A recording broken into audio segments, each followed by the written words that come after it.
Marshall recalled the case of the twins, Brendan and Valerie, and her strained relationship with them. She had once believed it was because of her red hair. One day, a young girl feeling out of place with her blonde-haired family cried out in confusion about her differences. Her brother, upset, harshly told her to go away, accusing her of being unworthy of their family due to their mother's occupation as a fortune teller. The little girl, hurt, tried to deny his words, but her brother's cruel remarks continued, calling her illegitimate. Although the siblings repeated what they'd heard from the nanny, Marshall knew what it meant to be an illegitimate child. The sting of those words left a mark, and she was painfully aware of her position because of her red hair. The girl, determined to defend herself, insisted she was truly part of the family, but her other sister mocked her for being an illegitimate child. When the little girl demanded that they take back their words, her brother shoved her, though she didn't fall hard enough to be seriously hurt. The scene left Marshall with a lingering headache, and she felt dizzy. The maids quickly gathered around, calling for help, trying to revive Marshall after she had fallen down the stairs. The confusion surrounding that day only deepened when it turned out Marshall had passed away from the fall, an event that would change her life forever. However, she clarified that she hadn't died, but had instead gained the ability for her soul to leave her body at random moments, particularly when she fainted or slept. This peculiar condition led her to explore the world beyond her noble restrictions, moving freely in her ethereal form without anyone noticing. Her curiosity led her to many places, including the mountains and the market, where she even enjoyed a bard's song. One day, while drifting through her usual wanderings, Marshall noticed her brother sneaking around in dark clothes, clearly on his way to the gambling den. She sighed, finding it typical of him. Although he couldn't hear her, she decided to interact with him in her ghostly state by touching him, which startled him, causing him to spin around in fear. Marshall found his reaction amusing and scolded him for sneaking out so late. Watching him closely, Marshall realized he was desperate to go out, so she decided to use her newfound power. She could possess the bodies of others, human or animal, but only under certain conditions. She'd been reluctant to use this power often due to its limitations, but her brother, while strong, was easily frightened, making him a perfect candidate. After quietly slipping into his body, she put him to sleep and left a note behind, writing, "Do not sneak out at night, just to ensure he stayed in bed for a while." As she left his room, she couldn't help but reflect on her situation. Even though she was seen as an illegitimate child, Marshall had found a way to enjoy life on her own terms. With her red hair and strange abilities, she had learned to navigate the world in a way that suited her, pondering how many sunrises and sunsets she had witnessed since the day her life had changed forever. The following morning, Valerie eagerly tried to show Marshall something, but Marshall wasn't particularly interested. Despite Marshall's indifference, Valerie was determined for her to take a look. It was a photo of Lord Dickens, a man Valerie had already told Marshall about. Marshall, however, had warned Valerie about Lord Dickens' gambling addiction and how he had been seen with Brandon at a gambling den. Marshall had previously advised Valerie not to marry him, and now Valerie seemed to want her help once again. Marshall sighed, trying to explain that she had simply thought Lord Dickens was not a good match for Valerie. But Valerie, pressing the issue, asked about another man. Marshall reluctantly admitted that this was her fault. After all, the Lydians' family was renowned and influential, dating back hundreds of years, founded by the grandson of the first emperor. Marshall's father, Count Lydians, was the head of the imperial treasury, and her family had a history of military glory, with both her grandfather and uncle serving as generals in the conquest of the northern tribes.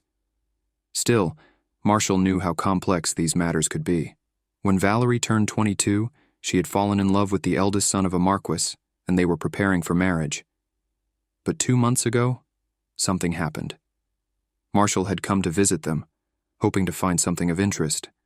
But as she wandered the halls, she overheard noises downstairs. Curiously, she descended to find a gathering. It turned out that a party was being held, and Marshall was shocked to see not only the Marquis's son, but also his wife, something Valerie hadn't mentioned. A friend of the Marquis commented on how he had managed to keep his family hidden for so long. The Marquis explained that he had kept them in hiding in order to use the power of the Lydians family for their benefit. He also confessed that he needed to revive a baron so that his wife could become a noblewoman. Marshall felt a rush of disbelief and confusion. How could he think he could take the first daughter of the Lydians family as his second wife? As the conversation continued, Marshall was struck by the audacity of it all. The Marquis was planning on solving all of his problems through this marriage. He believed that as long as the Lydians family didn't call off the wedding, there was nothing they could do to stop him. Marshall, unable to keep quiet any longer, was furious. Before she could act further, one of the Marquis' friends, already drunk, started muttering about the cold night and how he was feeling strange. Seizing the opportunity, Marshall took control of his body and began to move him. When the Marquis noticed, he was horrified to see Valerie standing in front of him, full of anger. The Marquis, flustered and in shock, tried to explain, but Valerie was beyond hearing him. The entire scene became a blur of crashing sounds as Valerie vented her fury. Marshall, covering her ears to block out the chaos, couldn't help but feel a strange sense of satisfaction. It would certainly be the talk of the town for some time. Back in the present, Valerie was once again showing Marshall something. This time, it was a new photo, but Marshall remained unconvinced. She remarked dryly that Valerie would never find a man who had no flaws. If Valerie couldn't stand a person, then she shouldn't waste her time. But Valerie, hurt, cried out, questioning how Marshall could be so heartless, implying that Marshall wanted to hand her over to just anyone. Marshall quickly tried to clarify, but Valerie wasn't listening. She tearfully accused Marshall of still resenting her for what happened in the past, referencing the scar Marshall had gotten from the fall years ago. Marshall sighed, feeling the weight of the conversation. She knew what Valerie meant. Her scar had been a painful reminder, and it had likely affected her own prospects as well. Marshall felt the same way about her situation. Despite her age, no marriage proposals had come for her. As an illegitimate child with a visible scar, there was little incentive for anyone to marry her. Her family rarely spoke of it, but Marshall could sense their disappointment. She was the third child, the one with the mark of illegitimacy. Valerie, the perfect daughter, would soon marry, and Brandon's gambling problems made him unreliable. Marshall had already decided that when she came of age, she would dedicate her life to service at the temple, leaving her family's expectations behind. Valerie, wiping her tears, suddenly made a declaration. She had decided that this would be their one last chance and started making plans. Marshall, confused, asked her to clarify, and Valerie began talking excitedly about the upcoming return of soldiers from the north. With a truce in place, these soldiers, no doubt weary and longing for companionship, would soon return home. Valerie believed this was the perfect opportunity for them to attend a magnificent party and, using their charm, melt the frozen hearts of the soldiers. She was certain they would fall for them instantly. Marshall, now fully alarmed, pointed out that northern women were renowned for their beauty, but Valerie, undeterred, insisted that Marshall would be coming with her. Marshall was shocked and reluctant, but Valerie was insistent. If Marshall was a noblewoman, she needed to act like one and actively seek courtship. Marshall, stunned, protested, but Valerie ignored her objections, rushing off to pick out a new dress. Marshall, standing there, muttered to herself that there was no point in attending a party at the palace. It wouldn't matter whether she was there or not. Valerie had plenty of friends to enjoy the event with. Little did Marshall know, this party she dreaded attending would soon turn her life upside down. At the palace, the sounds of chattering filled the air as Marshall tried to navigate through the crowd. She muttered to herself, struggling under the weight of her dress. She wondered aloud whether the dress she wore was heavier than a chandelier. As she scanned the room, she noticed that Valerie had darted off the moment they arrived, and she felt slightly abandoned. Marshall couldn't help but question why Valerie had insisted on bringing her to the party if she was just going to ignore her.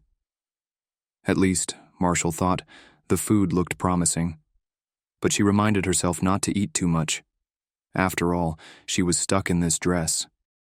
Marshall overheard someone mention the term barbarian, and her interest was immediately piqued. She repeated the word to herself. The barbarian? A voice then announced the arrival of a guest, drawing the attention of the entire room.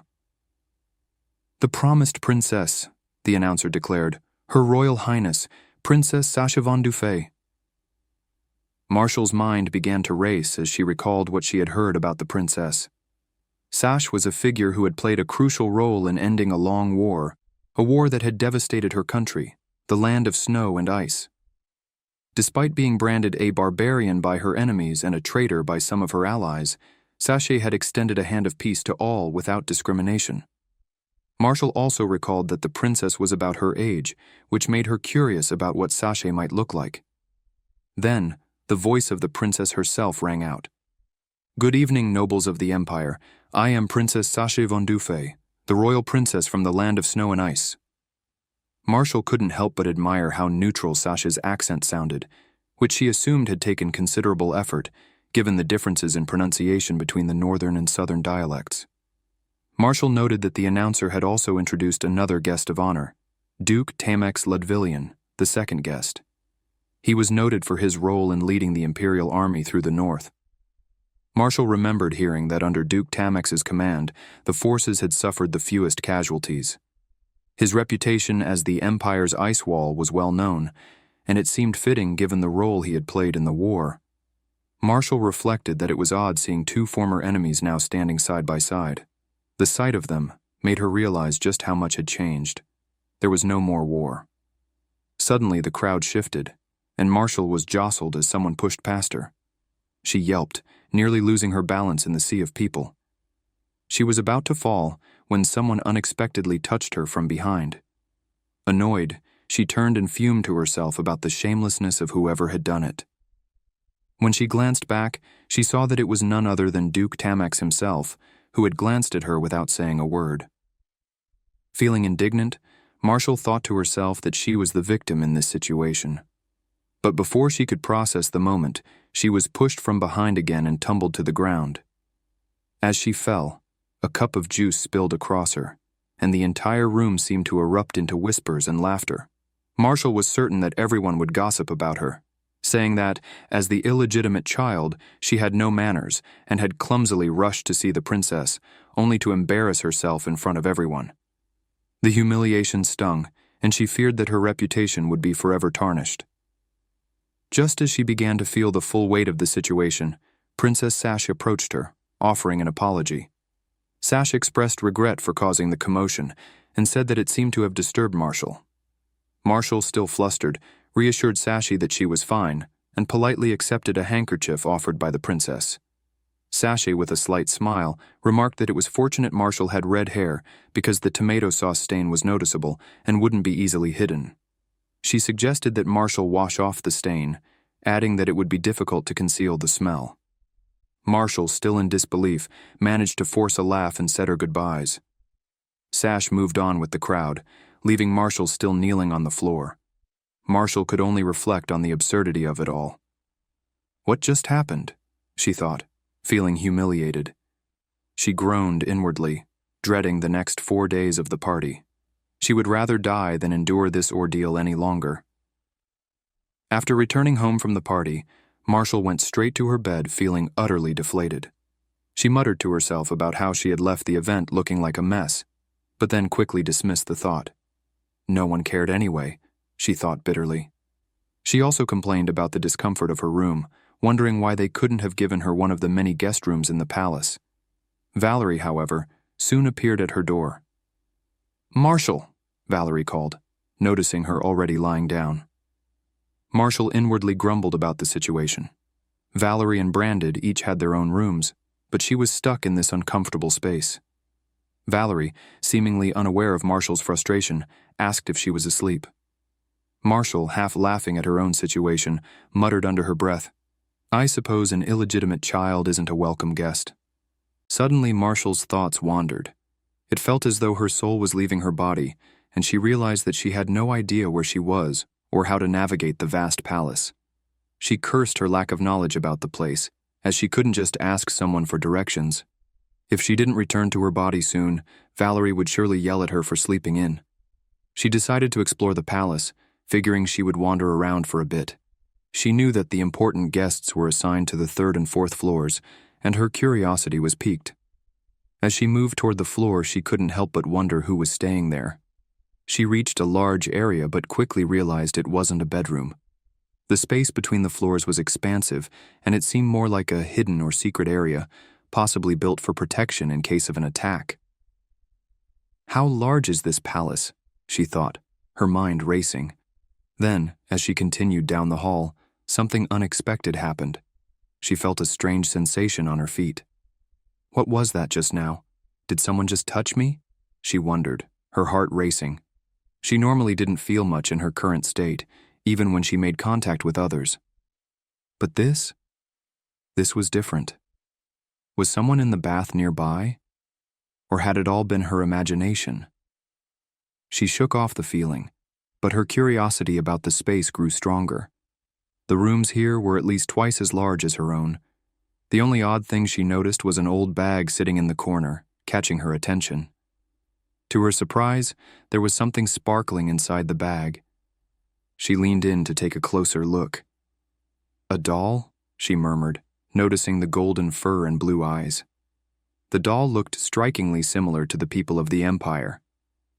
Is a child staying here? She wondered, though the doll appeared to be at least 10 years old. She wondered if it was so important that it had been brought all the way here. As she reached out to touch the doll's nose, something strange happened. She was suddenly sucked into the bag. "Huh? What is this?" she gasped, panic rising in her chest. She felt herself being absorbed into the bag and could no longer pull her hand out. How is this possible? She thought, struggling to understand what was happening. Within moments, she found herself inside the doll, and her surroundings felt completely different. What is this? It feels like a teddy bear. What's going on? She cried out in shock, struggling to make sense of her new predicament. She could feel the weight of whatever was surrounding her, and fear set in as she realized she couldn't escape. How do I get out? She thought, her heart pounding. As she struggled inside the bag, her movements made noises that caught the attention of someone nearby. A voice asked, "Who's there?" Marshall froze. The voice was deep, unmistakably male, and sounded none too friendly. She quickly covered her mouth, hoping the person wouldn't find her. Please, just walk away, she thought desperately. The man approached and opened the bag, seeing the doll inside.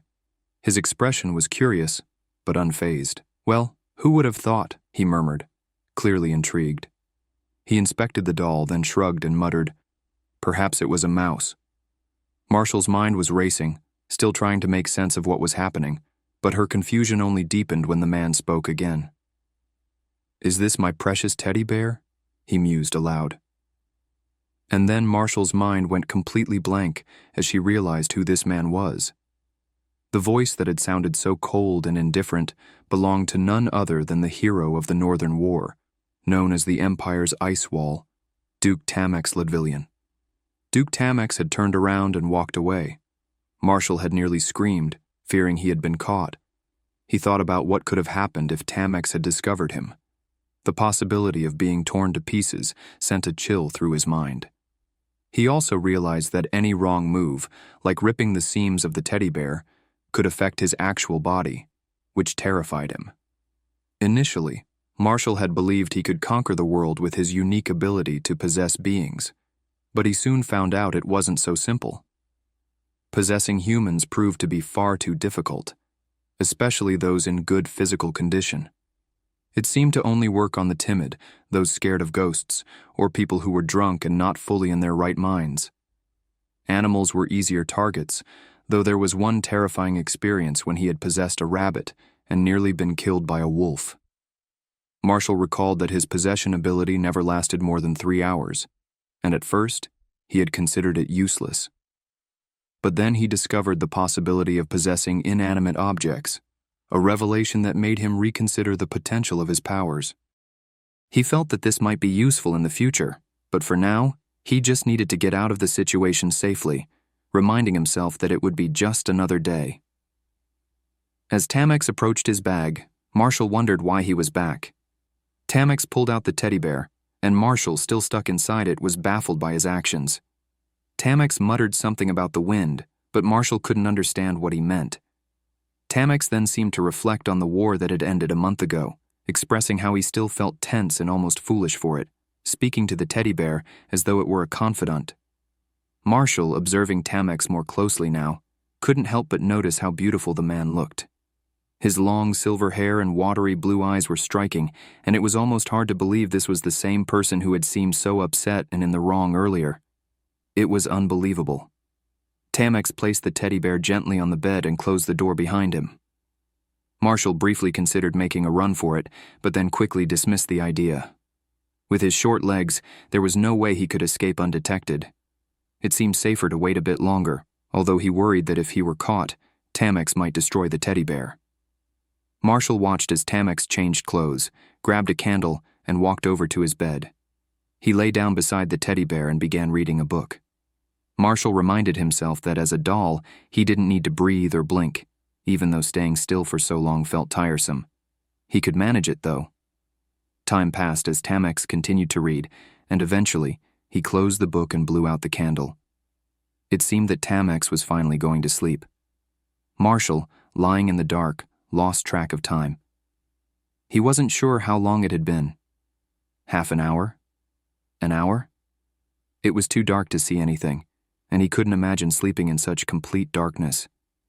It seemed that Tamex had fallen asleep, and Marshall wondered when he would finally be able to leave the doll's form. Boredom set in as he lay there, helpless.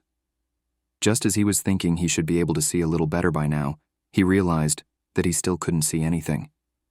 Then, to Marshall's surprise, Tamex opened his eyes. Sensing something behind him, Marshall quickly turned around, only to be caught as Tamex grabbed the teddy bear from behind.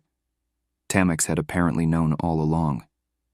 He muttered to himself that he had a feeling it was Marshall, confirming that he had been right. Marshall, in a panic, began to wriggle in fear, thinking that this was it. He was going to die. The terror of it all hit him as Tamex continued speaking, and Marshall realized the horrifying truth. Tamex had been pretending to sleep the entire time. He had been acting, and it made Marshall shudder to think how terrifying it was to have been deceived. Tamex stared at the teddy bear in disbelief, asking if Marshall was a demon. Marshall, still in the form of the teddy bear, recognized the sound of Tamex's voice and felt a wave of fear wash over him. Tamex unsheathed a dagger, and Marshall's heart sank. Desperately, he pleaded for his life, begging Tamex not to kill him. Tamex, confused, asked how Marshall knew his name. Marshall, equally shocked but trying to maintain composure, responded that of course he knew his name. After all, he was Tamex's beloved teddy bear. He reminded Tamex that he had taken such good care of him, that Marshall had been given a soul. He then begged Tamex to put the dagger down and hold him instead, feeling a flicker of hope that his plan might be working. To his relief, Tamex lowered the sword, and Marshall couldn't help but feel a sense of triumph. He had always known that Tamex would never abandon him. Tamex then grabbed the teddy bear and began walking with it. Marshall, still trapped inside the stuffed animal, cautiously asked where they were going. He quickly thought better of his question and added that it would be a good idea to sit down and have a proper conversation. Tamex retrieved a flask of holy water from his bag and poured it over the teddy bear, testing to see if it would have any effect.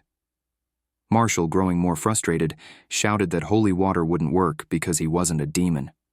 He insisted that he was Tamex's beloved teddy bear and pointed out his golden fur and sparkling blue eyes, claiming that he looked angelic and couldn't possibly be a demon. Tamex, still skeptical, paused and then took out a nickel, which seemed to be a relic from a temple. Marshall was confused, wondering if Tamex was using it to try and prove something. Tamex pressed the coin against the teddy bear's face, but it didn't have any effect either. He sighed, muttering that it wasn't a curse or the work of the devil. Marshall, growing exasperated, once again insisted that he was just his beloved teddy bear. Tamex, still unconvinced, asked if Marshall had really come to life after being a doll for 10 years. Marshall, relieved that Tamex was finally taking him seriously, excitedly agreed, confirming that he had indeed come to life. Tamex paused, his expression thoughtful. He muttered that had he known about this before, he would have armed his army of clay dolls, which might have helped save more Imperial soldiers.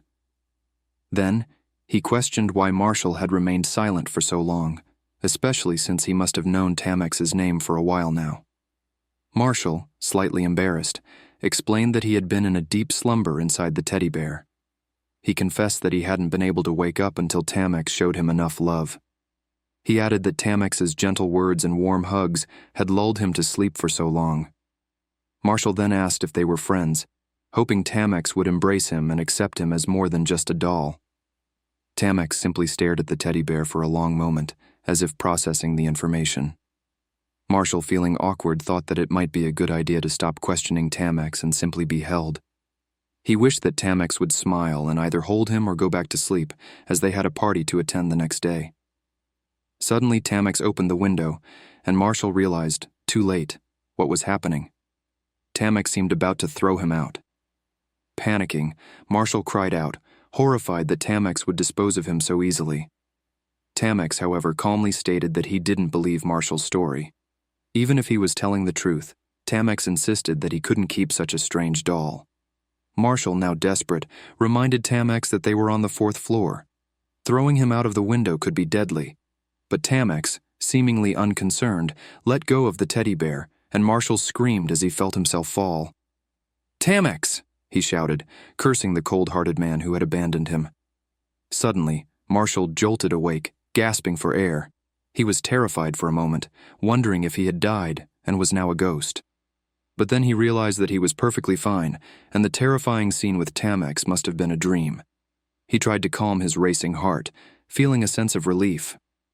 From the side, Valerie's voice cut through his thoughts, asking if something was wrong. Marshall, still shaken, replied that he had just had a bad dream. Valerie, sounding concerned, assured him that it was okay and that she was right there with him. Marshall, still processing the dream, wondered if Valerie had just referred to herself as his big sis. It struck him as odd, as she hadn't called herself that in years. But then, to his surprise, Valerie suddenly opened her eyes, seeming to realize something. She exclaimed that the sun was already up, urging Marshall to rise and shine. Marshall, still tired and wanting to sleep, groggily protested. Valerie, however, reminded him that there was a luncheon that day with high-ranking nobles. She mentioned that they might even meet the emperor himself, encouraging Marshall to get ready. Marshall, somewhat skeptical, pointed out that the emperor probably wouldn't even know their names, let alone remember them. Valerie, however, disagreed. She recalled that the emperor had kissed her hand when she made her debut as a young lady, certain that he would remember her. Marshall, rolling his eyes, relented and agreed to get up. He was glad the strange dream was behind him, though he couldn't shake the feeling that he would have to face a lot of gossip from others about the previous day's events. As Marshall left his room, he sighed, wishing he could be left alone. He wasn't sure if he was ready to face everyone, knowing they'd be talking about him behind his back. He just hoped the day would go smoothly. Marshall visited the garden and noticed how quiet it was, wondering why the lazy nobles never ventured out at this hour. She admired the many beautiful flowers and thought about taking some with her. As she walked around, she spotted a figure and wondered if it was the gardener. Deciding to approach, she greeted him with a "Good morning, sir." The gardener returned her greeting with a polite, "Good morning, miss." Marshall, after a brief hesitation, asked if it would be all right to pick some of the flowers. The gardener looked at her, somewhat puzzled, and asked what she meant by flowers. Marshall explained that she wanted to take a few for her room. The gardener seemed taken aback by her question and asked why she had even needed to ask him. Surprised, Marshall wondered if she was supposed to ask someone else instead. The gardener, still with a neutral expression, told her to do as she pleased. Marshall muttered to herself that she didn't expect a servant to be so unfriendly. She then thought that if she picked a few flowers and placed them in her bath, Valerie would surely like them. Suddenly, a winged creature popped up near her feet, startling her. Marshall let out a small gasp and thought to herself, "Heavens, why am I so unlucky? How many times have I fallen since yesterday? Wait, did the bird die from being trapped by these thorny vines, or have I just happened to die here?" The gardener noticed her reaction and asked if she was all right. Marshall quickly assured him that she was fine, though in her mind, she felt it was quite disgraceful to be in such a position. She declined his offer to see the palace physician, feeling embarrassed by the situation. She bent down to examine the bird, feeling a sense of discomfort. The gardener, seeing this, asked why she was bothering with it. Marshall explained that she couldn't let anyone see the poor creature. It might startle people, and there was no place to bury it. She decided it would be better to burn the bird's body rather than leave it for others to step on, taking it to the furnace. The gardener seemed unconcerned and suggested that it wasn't necessary to go so far. He asked how it would matter if the bird's body was stepped on, implying it wasn't something she needed to worry about. Marshall, however, insisted that it was unpleasant for her, and she was sure others would think the same. She claimed to be doing it for the sake of everyone else, though she secretly admitted that it was more about her own discomfort. She added that just as he had helped her when she fell, she was helping the bird for her own peace of mind. At that moment, she suddenly realized the gardener had unusual features, with jet-black eyes and hair that made him look like someone from a foreign land. She nervously continued, explaining that she wasn't doing this out of kindness, but because she would feel uneasy if she left the bird there. She seemed to ramble on, then regretted speaking so much to a stranger. Marshall, feeling awkward, turned to leave, thinking to herself how hard it was to fit in. As the illegitimate daughter of a noble family, she was constantly criticized no matter what she did. Being extravagant made her seem arrogant, being frugal made her appear pitiful, being friendly made her a coquette, and being independent made her rude. She reminded herself to stay careful, avoid drawing attention, and live quietly. "You're not a noble daughter who can dream of fairy tales," she thought. The gardener suddenly laughed, which caught her off guard.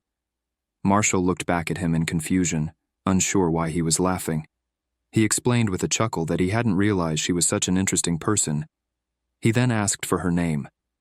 When she introduced herself as Marshall, daughter of Count Lydiance, the gardener, now revealing himself, introduced himself as Unvian Rondami, a member of the royal guard of the land of snow and ice. He clarified that he wasn't just a gardener, which made Marshall feel embarrassed.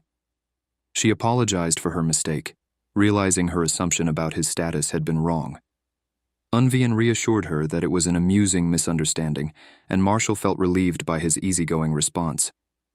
They exchanged pleasantries, with Marshall hesitating over how to pronounce his name.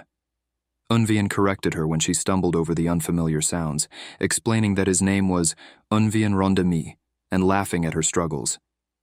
He gently assured her that the pronunciation was difficult for someone from her land and said he would be happy to help her next time they met.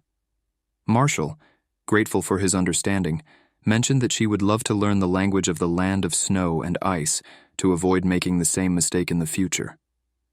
Unvian promised to assist her when they met again. With a final farewell, Unvian walked away, leaving Marshall standing there, thinking that his parting words implied they would meet again. She wondered if people from the north were always so confident in their future encounters.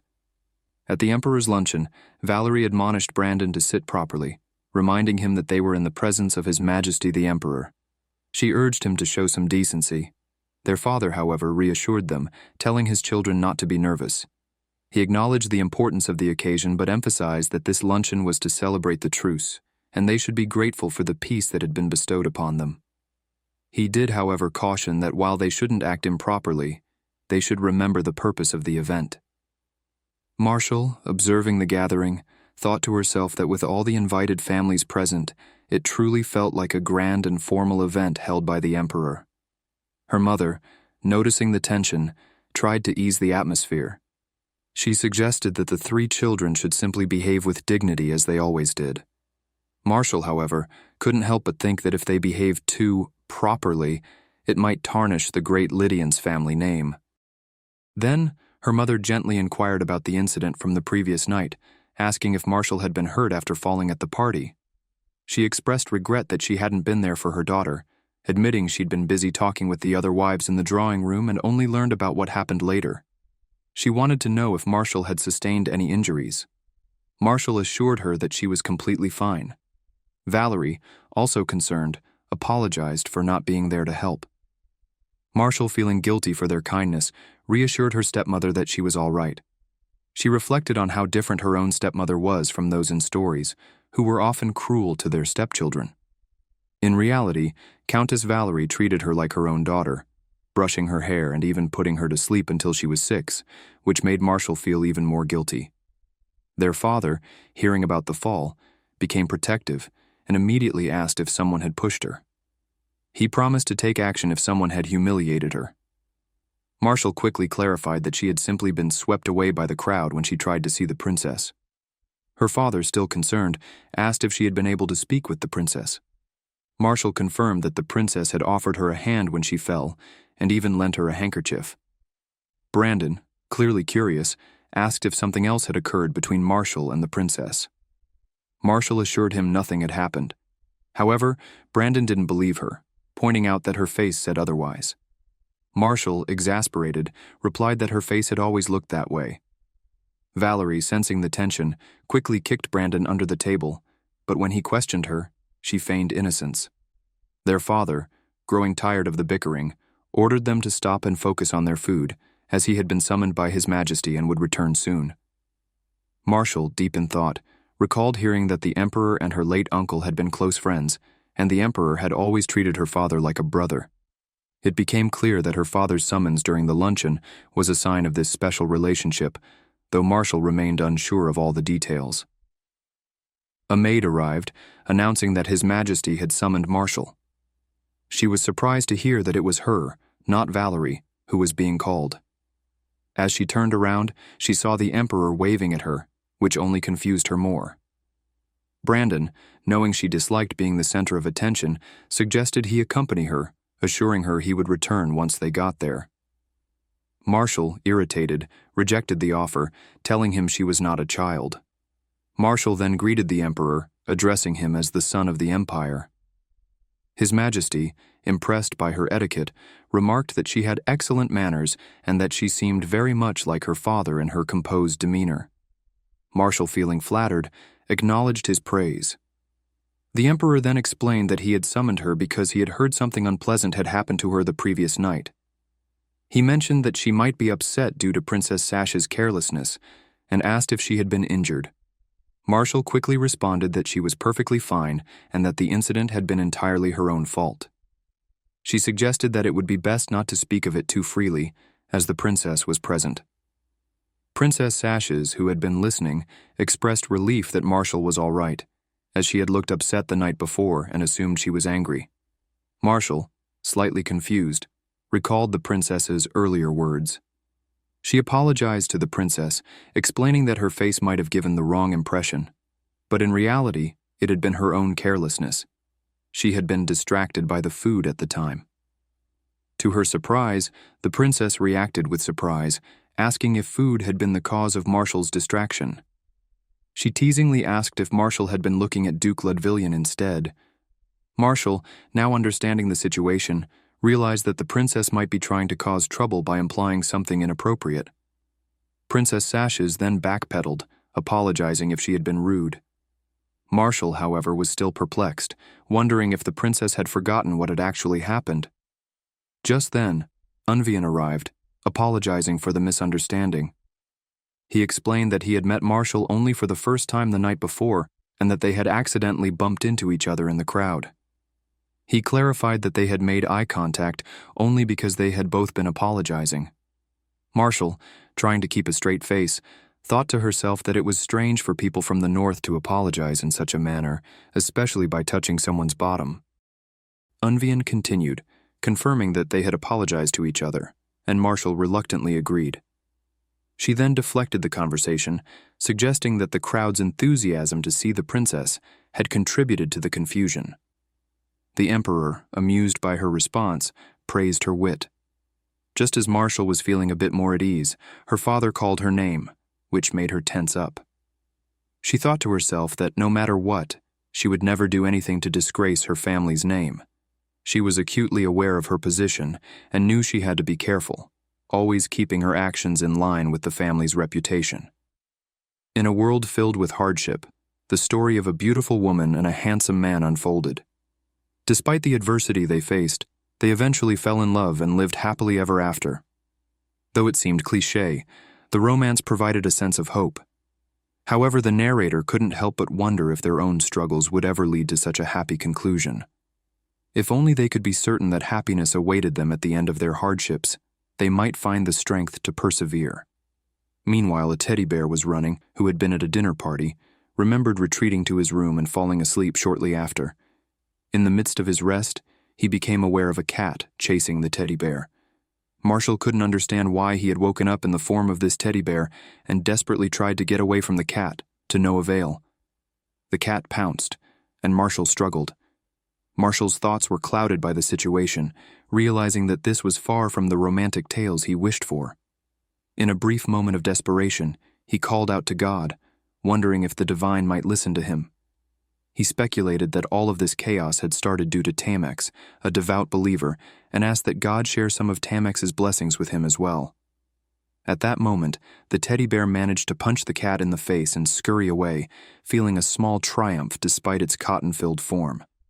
Marshall laughed, feeling momentarily victorious as he hid in the bushes, tricking the cat into falling into a trap. As Marshall caught his breath and observed the situation, he overheard a conversation between Tamex and Princess Sashi. Sash appeared to be surprised by something she had said during a luncheon, and Tamex was clearly irritated. Marshall recognized the Duke and the Princess from the party and realized he had wandered close to the rose garden, just near the venue.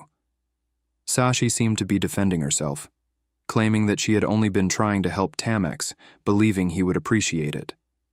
But Tamex was not convinced, accusing her of agitating him deliberately. Their exchange grew heated as they discussed their past conflicts. Sashay, in particular, seemed to harbor resentment, accusing the Empire of calling her people barbarians after their lands had been invaded. The tension between the two was palpable. Marshall, observing this, began to piece things together. He understood why the northern people disliked the Empire so much. Being invaded and then labeled as barbarians had clearly taken its toll. However, he was puzzled by Sashi's actions. Was she angry at him because of her distaste for the Duke? He found himself growing more irritated with her as he reflected on their exchange. He even wished Tamex would lose his balance and fall. The conversation between Tamex and Sashay continued, with Tamex attempting to reason with Sashay, urging her to cooperate. He reminded her of the long-awaited peace that was at stake, warning her that if she refused to cooperate, the truce they had worked for might be broken. Sashay, however, was unyielding.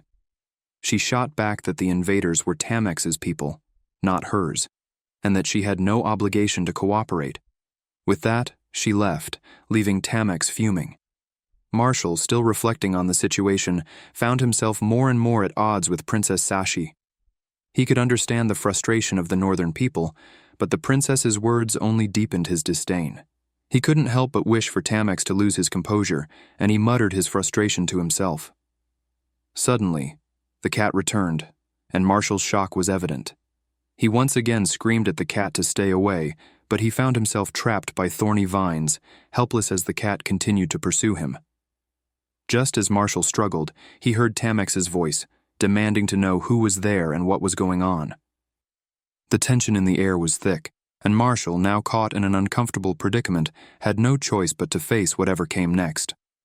Tamex recognized the teddy bear and commented on its presence, which caused Marshall to snap back, asking why Tamex was even there. He explained that it didn't concern him, but Tamex replied that people might be startled by the sight of a strange doll wandering around. Marshall, growing more frustrated, shouted that he was stuck and wanted Tamex to leave. He cursed Tamex, swearing that he would resent him forever, pray for his downfall, and have nightmares about him.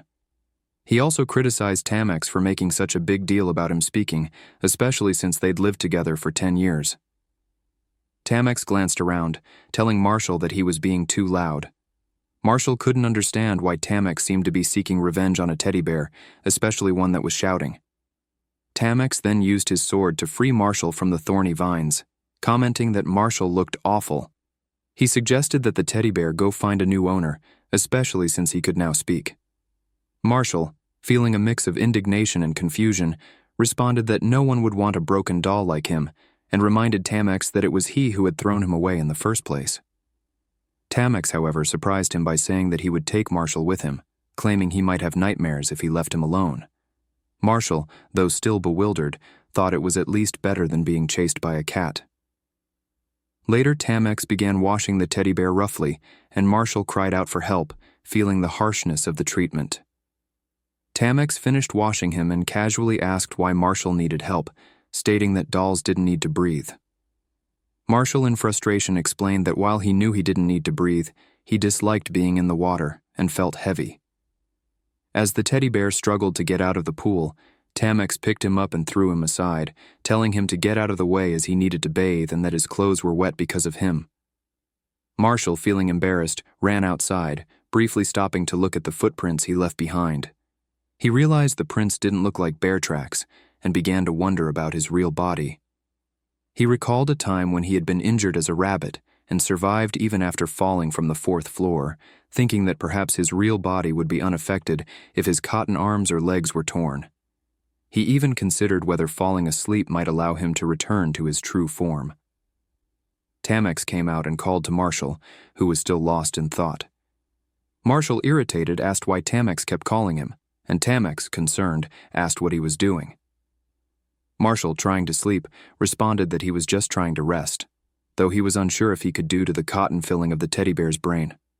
As he lay there, he noticed Tamex had many clothes and casually commented that he wouldn't need to buy clothes for the new year. Tamex explained that it had been a long time since the emperor had seen his nephew, and that was why so many clothes were arranged. Marshall, curious, asked if those were Tamex's clothes, to which Tamex responded that only he and his bag were his belongings, as he had thrown away the rest because they reeked of blood. He then mentioned that the North was to blame for this.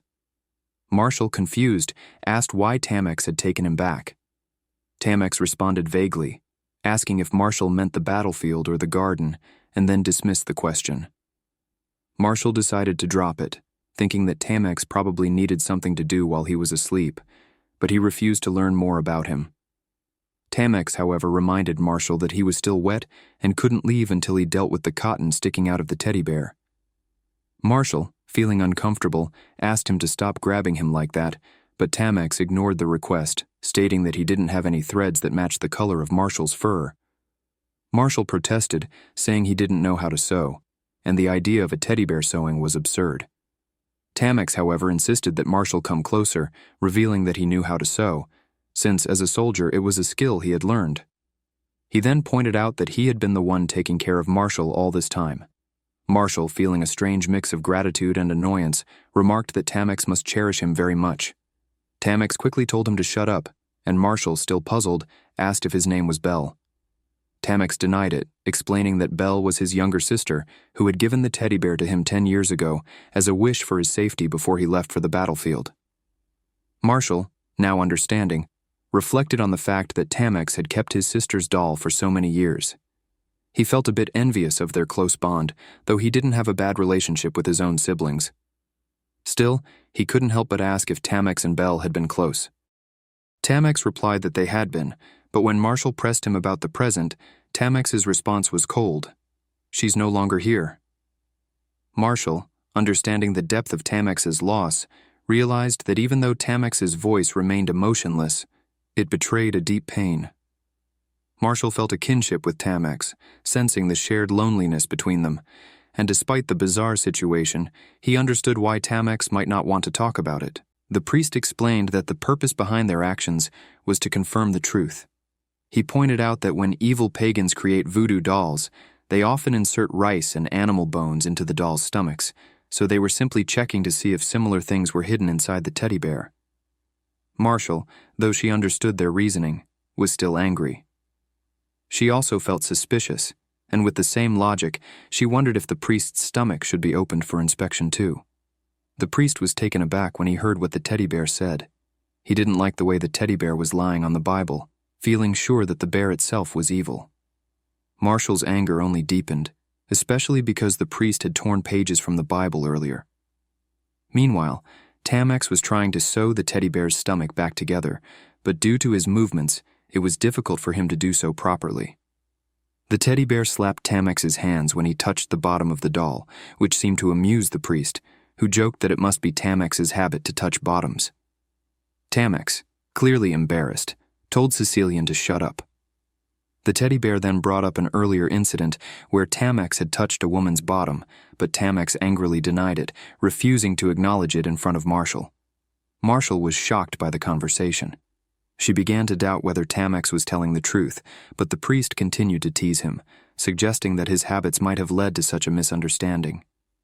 Again, Tamex asked the priest to be quiet. He continued to deny ever touching anyone's bottom, even when it had only been the two of them.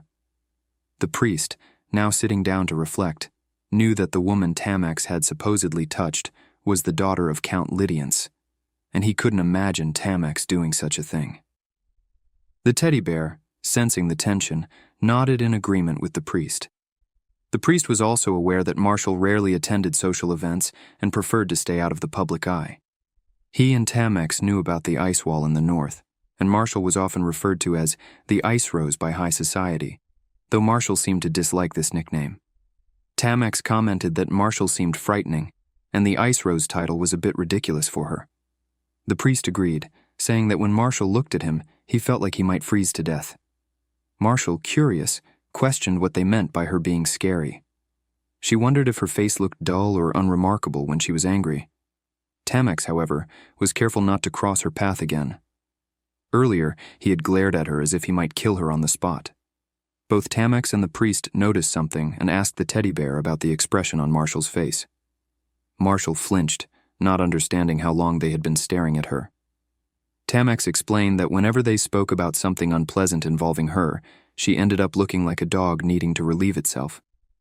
Marshall, furious, retorted that she wasn't a dog but a bear and called Tamex a fool. She wasn't happy, considering they had cut her open and nearly burned the teddy bear alive, not exactly something pleasant. Tamex reminded the teddy bear that she was a bear, not a person, and assured her that he had fixed her. Marshall, impressed by the neatness of his stitching, asked him about his skills. Both Tamex and the priest were caught off guard, unsure how to respond. The teddy bear felt something solid inside and thought it might be cotton, but she quickly realized it wasn't. She suspected it could be a sacred object, and she noticed that Tamex's necklace was missing. The priest explained that they had done this for the teddy bear's sake, inserting the sacred object inside her to confirm that she wasn't a demon. Marshall was furious with the priest for involving a sacred object, accusing him of being impure and corrupted. She suggested that the priest should be the one to have a sacred object inserted into him, not the teddy bear. The priest then tried to calm the situation, telling the teddy bear that it was Tamex's plan, not his own, and apologized on Tamex's behalf. However, the teddy bear was still angry because the priest had wanted to burn her alive. In an attempt to smooth things over, the priest pulled out some cookies from his pocket, unaware that the teddy bear, being a doll, couldn't eat them. He wasn't offering them to her, though. Instead, he was referring to the rope that had been used to tie the bear. The teddy bear, irritated, pointed out that she hated the color red, even though the rope was more of a pinkish hue. She still thought it had some red in it. Later, as they prepared for bed, Marshall asked Tamex why he waited for the bear to fall asleep before he went to bed himself, wondering if he wasn't tired. Tamex, brushing off her question, told her not to talk nonsense and go to sleep. But Marshall wasn't sleepy, and Tamex figured the bear wanted him to tell a story. Marshall then asked Tamex about his past, specifically about his sister. She found her name, Bella, to be beautiful. Tamex spoke fondly of her, describing Bella as a good child. Tamex reflected on his younger sister Belle, who, despite being 6 years younger than him, had always been exceptionally bright and mature. He vividly remembered how she used to play with him. Belle, in her kindness, once offered tea to Tamex, Sir Bael, and Count Serial, showing the grace of someone far beyond her years. Tamex spoke about how Belle had been born with a birthmark in the shape of a star, a mark that was seen as a symbol of divinity and earned her the title of saintess by the Central Temple. However, Tamex and his mother had never wanted Belle to take on this responsibility. When Tamex voiced his concerns, his father sternly rebuked him, telling him not to raise his voice.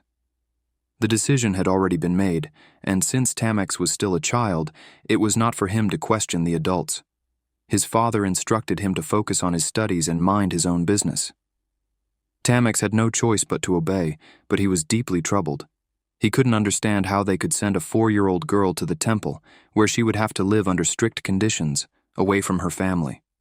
Saintesses were revered figures, born on special days or in miraculous places, and they spent their childhood years being educated at the temple. However, their lives were far from free. They were treated as symbols of nobility and divinity, but they lived under many restrictions. Belle, as a saintess, couldn't speak freely, interact with just anyone, or even choose her own food. She was not allowed to have the same liberties as other children and had to endure a life of solitude and control.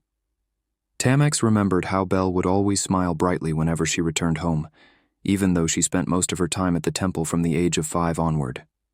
Despite the hardships she faced, Belle would always greet them with a cheerful demeanor, giving the impression that she could bear anything. Tamex had hoped that once Belle reached adulthood, she would finally be free to live as she wished. But then, tragedy struck, and Belle was taken from them too soon. Tamex regretted not doing more to protect her, to prevent the power that had sent her to the temple in the first place. Marshall, listening to Tamex's story, pointed out that none of the saintesses he had encountered had ever seemed happy. He also noted that Tamex's father, who was the emperor's half-brother, was in a powerful position, so sending his only daughter to the temple and his son to the battlefield was unusual. He wondered why Tamex's father had been so driven by his own ambitions. Tamex then recalled the day he left for the battlefield, when Belle had entrusted Marshall to him, asking him to protect Tamex from harm. Marshall had kept his promise, and Tamex had returned unharmed. But now, Tamex couldn't help but wonder if things would have been different if Marshall had stayed with Belle instead. Perhaps, he thought, Belle might have survived if Marshall had been there with her. Marshall, frustrated by Tamex's self-blame, insisted that he was just a useless doll, unable to change anything. Tamex, however, felt a pang of guilt. He had been so focused on his mission that he hadn't been able to protect Belle. Despite the pain in Tamex's past, Marshall offered a sense of comfort, saying that at least now he could protect Tamex from curses and devils since he was equipped with a sacred object. Tamex remained suspicious about Marshall's true identity, but Marshall seemed to misunderstand Tamex's concern, reacting with surprise when Tamex expressed his doubts. Tamex, still wary, warned Marshall to act like an ordinary doll when they were not around in case they were caught. Marshall argued that no one would believe a doll could be alive and moving, but Tamex insisted that he comply for now, promising that Marshall could do whatever he wanted once they returned home. When Marshall questioned if Tamex was serious about taking him with him, Tamex assured him that he would not leave him behind. Marshall, still confused, wondered what would happen if his body and the teddy bear were far apart. Would his soul still be able to possess the doll, or would it be absorbed back into his original body? Tamex, apparently unaware of Marshall's concerns, told him that it was late and they should both get some rest. Marshall, still contemplating the situation, realized that he might soon be able to return to his original body. He hoped that things would work out, but he wasn't sure what the future held. Valerie and Unvain both looked concerned as they observed Marshall. Unvain was puzzled, wondering if Marshall had eaten something unusual, as her behavior seemed off. Marshall flinched slightly at Unvain's concerned expression, but quickly regained composure, forcing her face back to its usual calmness. She seemed to want something from both of them, an honest answer to a question that had been bothering her. Did she look frightening to them? Both Unvain and Valerie were shocked by the question. Unvain immediately asked who had said such a thing to her. Valerie, on the other hand, cautioned that it wasn't appropriate for anyone to say such things to a woman. Marshall, however, reassured them that no one had said anything like that to her. It was simply a random thought. Although Marshall was blunt in her manner, she explained that she didn't need to meet anyone else's standards, especially not since she belonged to the Lydians family, one of the most respected noble families. Valerie seemed to take this in and, with some curiosity, asked about who Marshall had been talking to and whether they had said anything about liking her. Brandon, who had been listening in, looked confused, not understanding who would like Marshall. Unvain, a handsome knight and the princess's royal guard, was the one who caught his attention. At the mention of the barbarian comment, Brandon slammed his hand on the table in frustration. He didn't like the idea of Marshall marrying a barbarian. Marshall, visibly annoyed, responded sharply, calling out Brandon for his inappropriate labeling. Brandon explained that his concern wasn't about Marshall's feelings, but rather about her potentially being sent to live in the cold, harsh northern lands if she married a man from there. He also mentioned that many of his friends had asked to meet Marshall, though Marshall suspected they were likely just his gambling buddies. Valerie, however, rejected Brandon's reasoning, suspecting that none of his friends were as handsome as Sir Unvain. Brandon, frustrated, argued that he was looking for more than just looks. Marshall interjected to put an end to their argument, stating clearly that Sir Unvain was not a barbarian, but someone from the north. He reminded them of the truce in place, which forbade calling northern people barbarians. Valerie, somewhat surprised, took Unvain's side, as Marshall had suggested, which left Brandon in shock. But Marshall went further to explain that Unvain's behavior toward Valerie was what made her uncomfortable. She also pointed out that Sir Unvain clearly liked Valerie. Valerie, startled, had not noticed this herself, but Marshall had observed that Unvain had enjoyed their conversation because he was interested in supporting his advances toward Valerie. Brandon, visibly upset, was still not ready to accept that Unvain might marry his sister. Valerie countered that Brandon had no right to make such decisions about her life. She was her own person, and not owned by him. However, Brandon insisted that if Unvain wanted to marry Valerie, he would have to defeat him first. The group made it clear to Brandon that Sir Unvain was the princess's bodyguard, and he was not someone to be challenged in such a manner. This frustrated Brandon even more, who felt his sister's responses were not serious enough. As the tension grew, Marshall noticed something on Valerie's neck, a small sting mark that seemed to be from a burn, likely from the earlier encounter with the teddy bear. Valerie hadn't felt the pain before, but now, even as a doll, the burn was beginning to hurt her. Before anything more could be said, a priest suddenly arrived, catching Marshall off guard. The priest, noticing her intense gaze at the servants, accused her of eyeing the male servants inappropriately. Marshall was taken aback but quickly turned the tables, reminding the priest that he had seen him ripping the Bible and threatening to tell the chief priest about it. The priest, confused, didn't understand the connection between the Bible and the accusation of looking at the servants. Marshall, equally shocked, questioned the priest's actions and his true role as a priest. The priest continued his harassment, accusing Marshall of making the servants uncomfortable. He even went so far as to call the servants into the room while they were working, which only made Marshall more furious. She retorted sharply, explaining that she had seen a dead rat in the corner and had been waiting for someone free to handle it, since everyone else was busy. She made it clear that she hadn't had the courage to touch it herself, but expected someone else to take care of it for her. The priest, caught off guard, was stunned that Marshall seemed to care about something. Marshall, however, remained unfazed. She explained that she had been looking for someone who wasn't busy, someone who wasn't rushing around or carrying anything, someone who wasn't angry or uncomfortable. The priest, ignoring the sarcastic tone, grabbed her hand suddenly, asking if she had burned herself. Marshall, slightly flustered, confirmed that she had, a little. The priest continued, asking where the burn had occurred, since it seemed like such a painful spot. Marshall, still trying to distance herself from the uncomfortable situation, merely said, "Yes, a little." The priest, probing further, asked if she truly hated conversing with him. Marshall, unamused, replied, "Yes, a little." When the priest asked if she was hiding something, Marshall firmly responded, "I am not. Now please let me go." Just as she said this, Marshall's foot slipped, and she stumbled, nearly falling to the ground. The scene was filled with tension, and Marshall, still flustered by the priest's relentless questioning, found herself wondering why he was so insistent on pressing her. As she teetered on the brink of falling, she realized how deep the discomfort of the situation had become. Just as Marshall was about to fall, Sir Unvain appeared and caught her before she hit the ground. He was visibly angry, but Marshall, feeling a bit shy about the position Unvain was holding her in, asked him to put her down. She reassured everyone that she wasn't hurt, though the priest was closely watching everything unfold.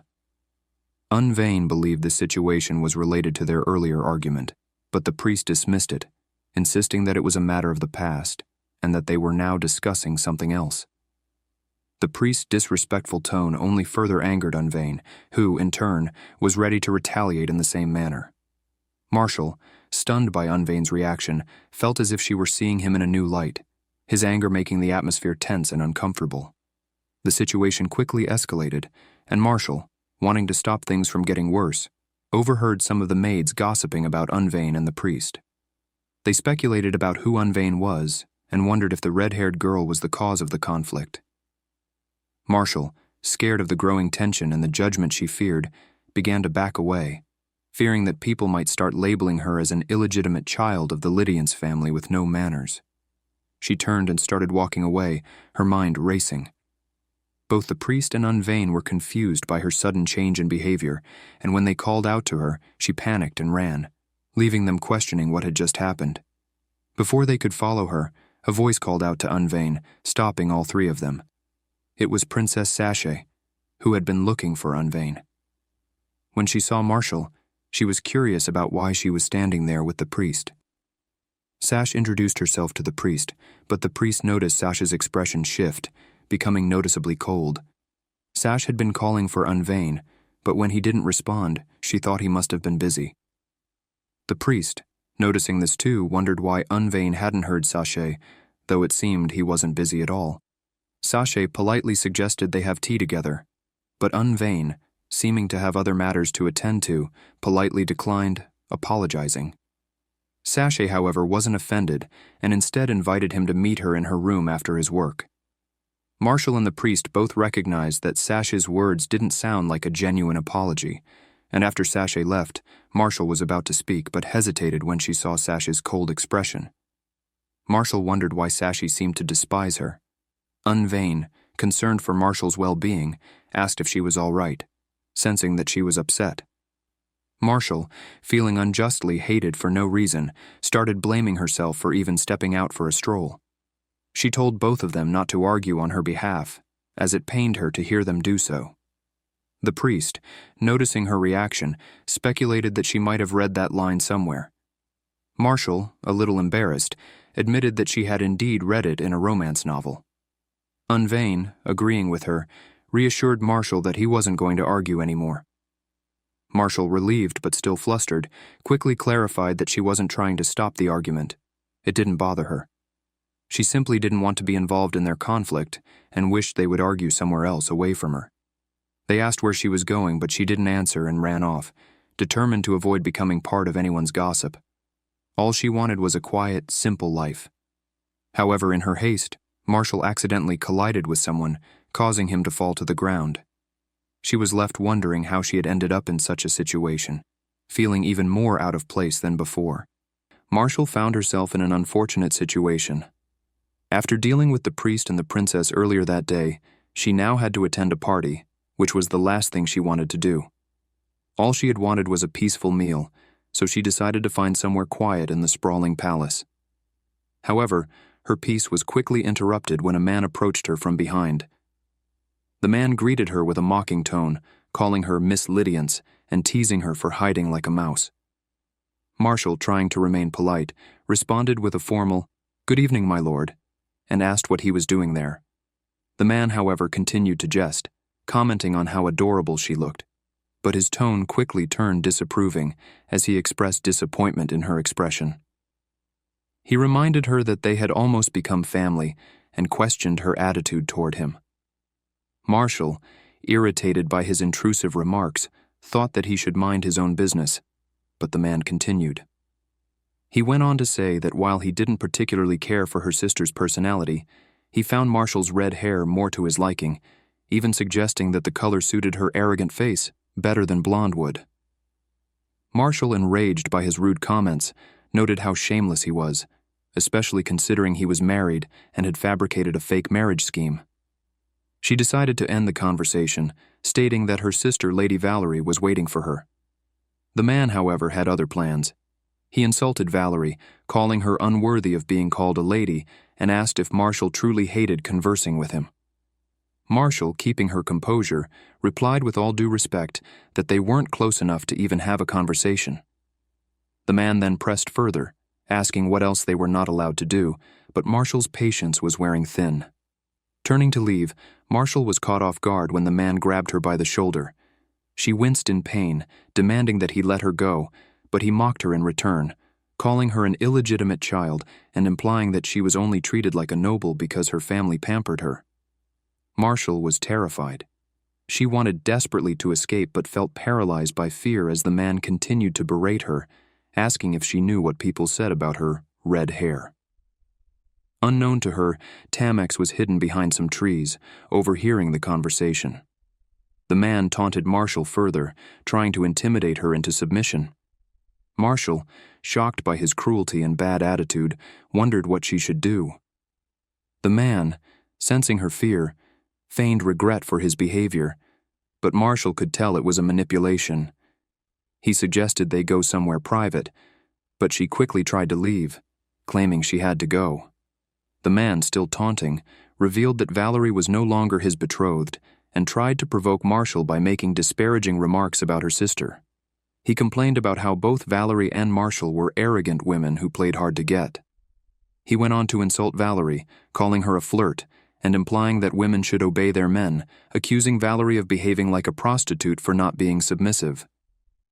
This was too much for Marshall to bear. Angrily, she retorted with a sharp, "What did you just say?" before slapping him with the plate she was holding. The man collapsed to the ground, unmoving. Marshall was horrified, fearing that she had killed him with the blow. She began to panic, blaming herself for the situation. Frantically, she started dragging his body by the legs, considering whether to take him to the Imperial Guard or a physician, but she was scared of what would happen if people saw her. She imagined they would call her an illegitimate child, a disgrace to her family. She feared that her sister Valerie would never marry anyone, and that she herself had become a criminal, worse than Brandon. Overcome with emotion, Marshall started crying, feeling utterly trapped and guilty. Just then, Tamex appeared, asking what she was doing. Marshall, still crying uncontrollably, sobbed that she had killed him. Tamex, with a calm demeanor, reassured her, saying that the man was not dead. Marshall, still in shock, noticed that the man was indeed alive and breathing. Relief flooded her, but it didn't stop the tears from flowing. She cried even harder, feeling overwhelmed by everything that had happened. Tamex, ever composed, handed her a handkerchief to help her dry her tears. Marshall, still sobbing, realized that it was Duke Tamex who had come to her aid. He sat down beside her, making sure she was all right and staying with her until her tears subsided. Marshall was still crying uncontrollably, overwhelmed by fear and guilt. Tamex remained by her side, waiting patiently for her to calm down. After a while, he stood up, looking around the area, and then extended his hand toward Marshall. At first, Marshall didn't understand his gesture, and still in a daze, handed him her handkerchief.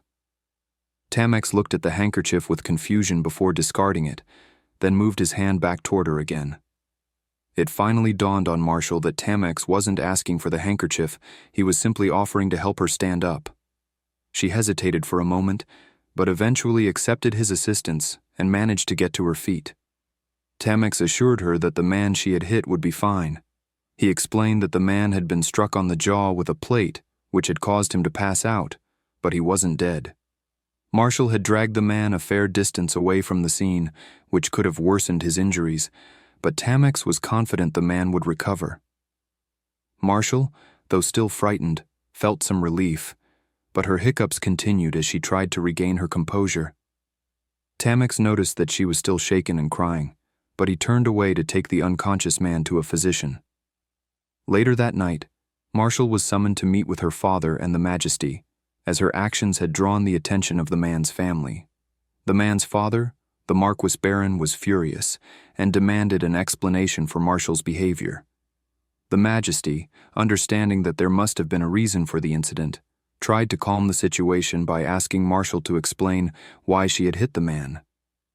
Marshall remained silent, too afraid to speak, even as her father urged her to find the courage to tell them what had happened. Her silence only made the situation worse.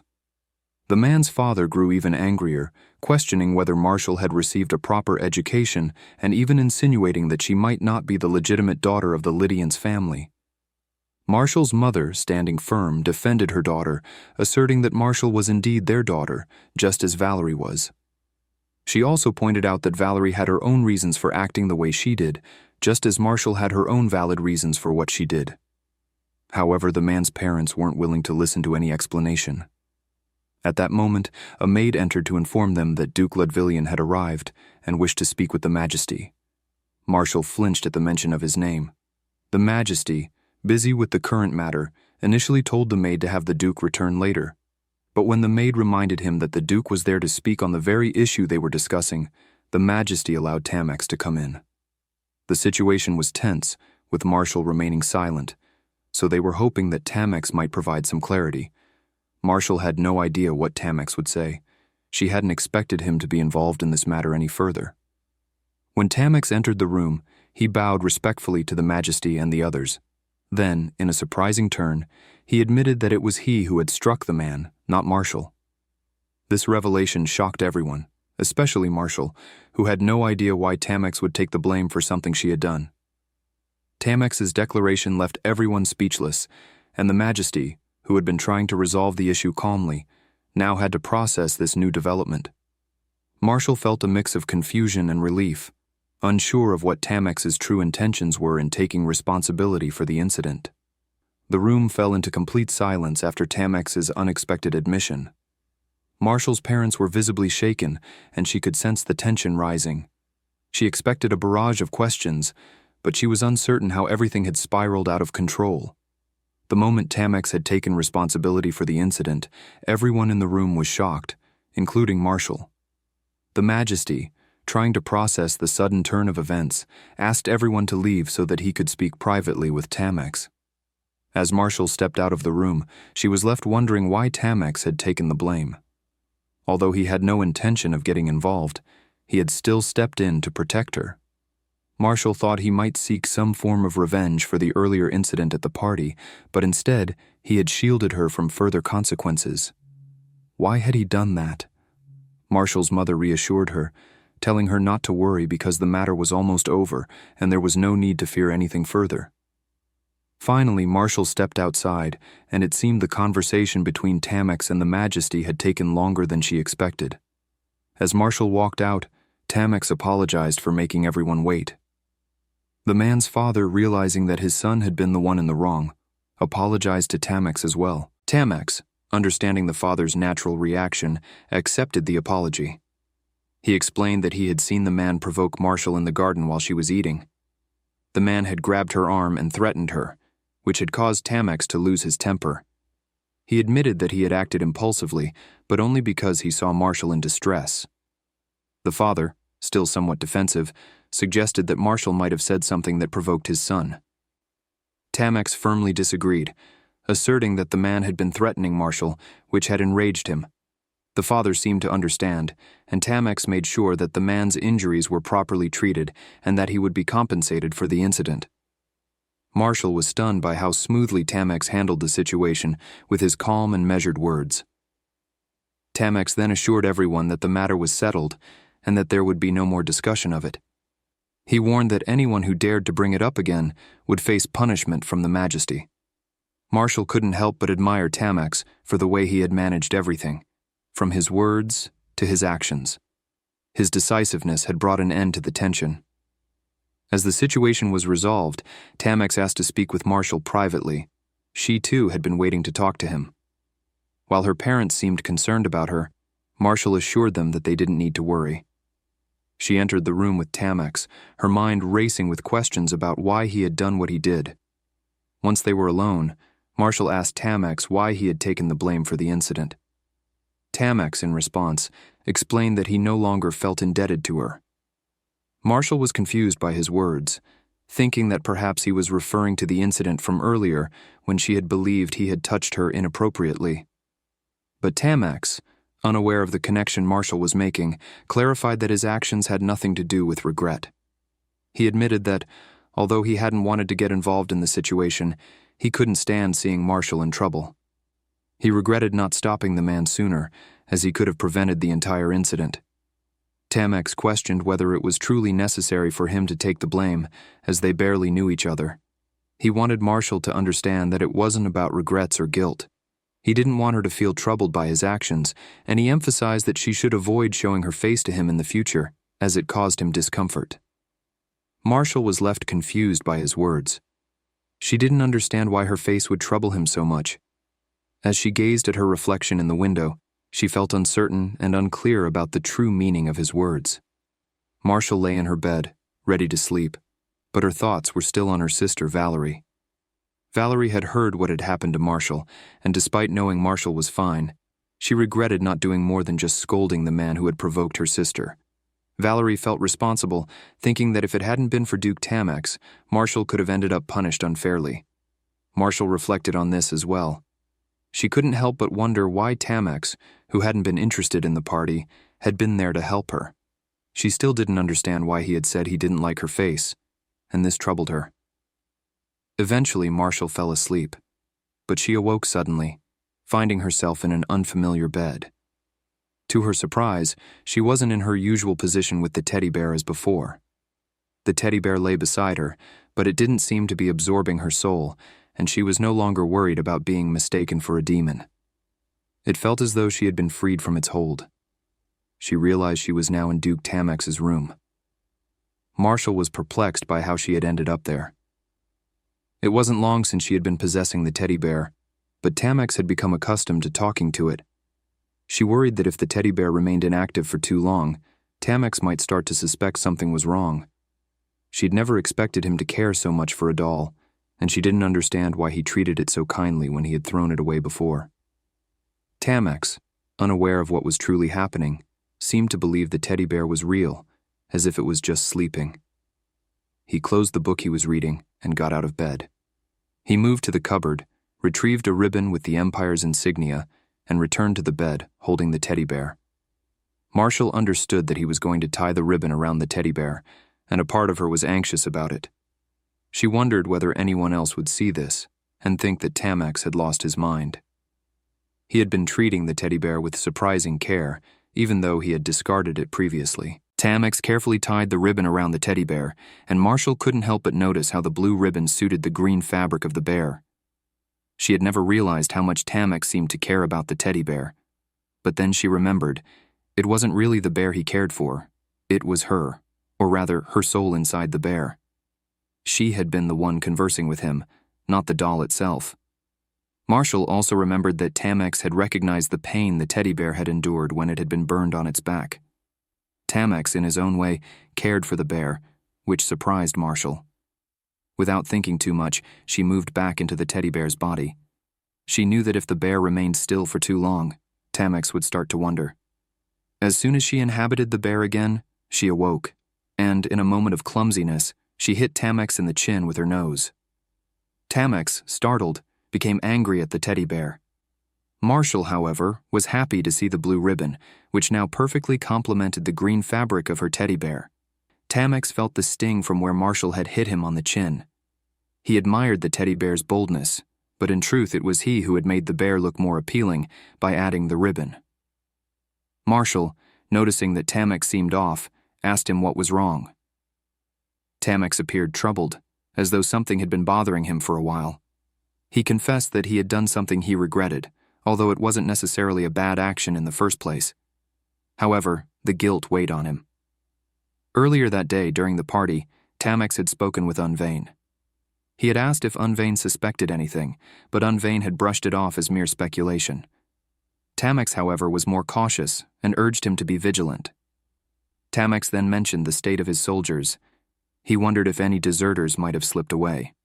Unvain informed him that a considerable number of soldiers had left since they had crossed into the Empire, and since the imperial capital was the heart of the Empire, full of nobles, it seemed unlikely that anyone would notice anything amiss. Unvain understood what Tamex was suggesting, but he didn't want Tamex to jump to conclusions without proper evidence. Tamex insisted on tightening the security of the palace the following morning. As Tamex was lost in thought, he heard a commotion. There had been a fight, and he recognized Marshall from earlier, calling the man a bastard as she dragged his unconscious body through the halls. Tamex rushed toward her, seeing that she was crying. He noted that Marshall didn't seem like the kind of person who would react so dramatically, even if someone were dying in front of her. Her behavior, crying and acting like a child, surprised him, and he regretted not being there earlier to prevent it. He thought that if he had been present, Marshall wouldn't have had to cry at all. Marshall, in turn, was shocked by Tamex's thoughts.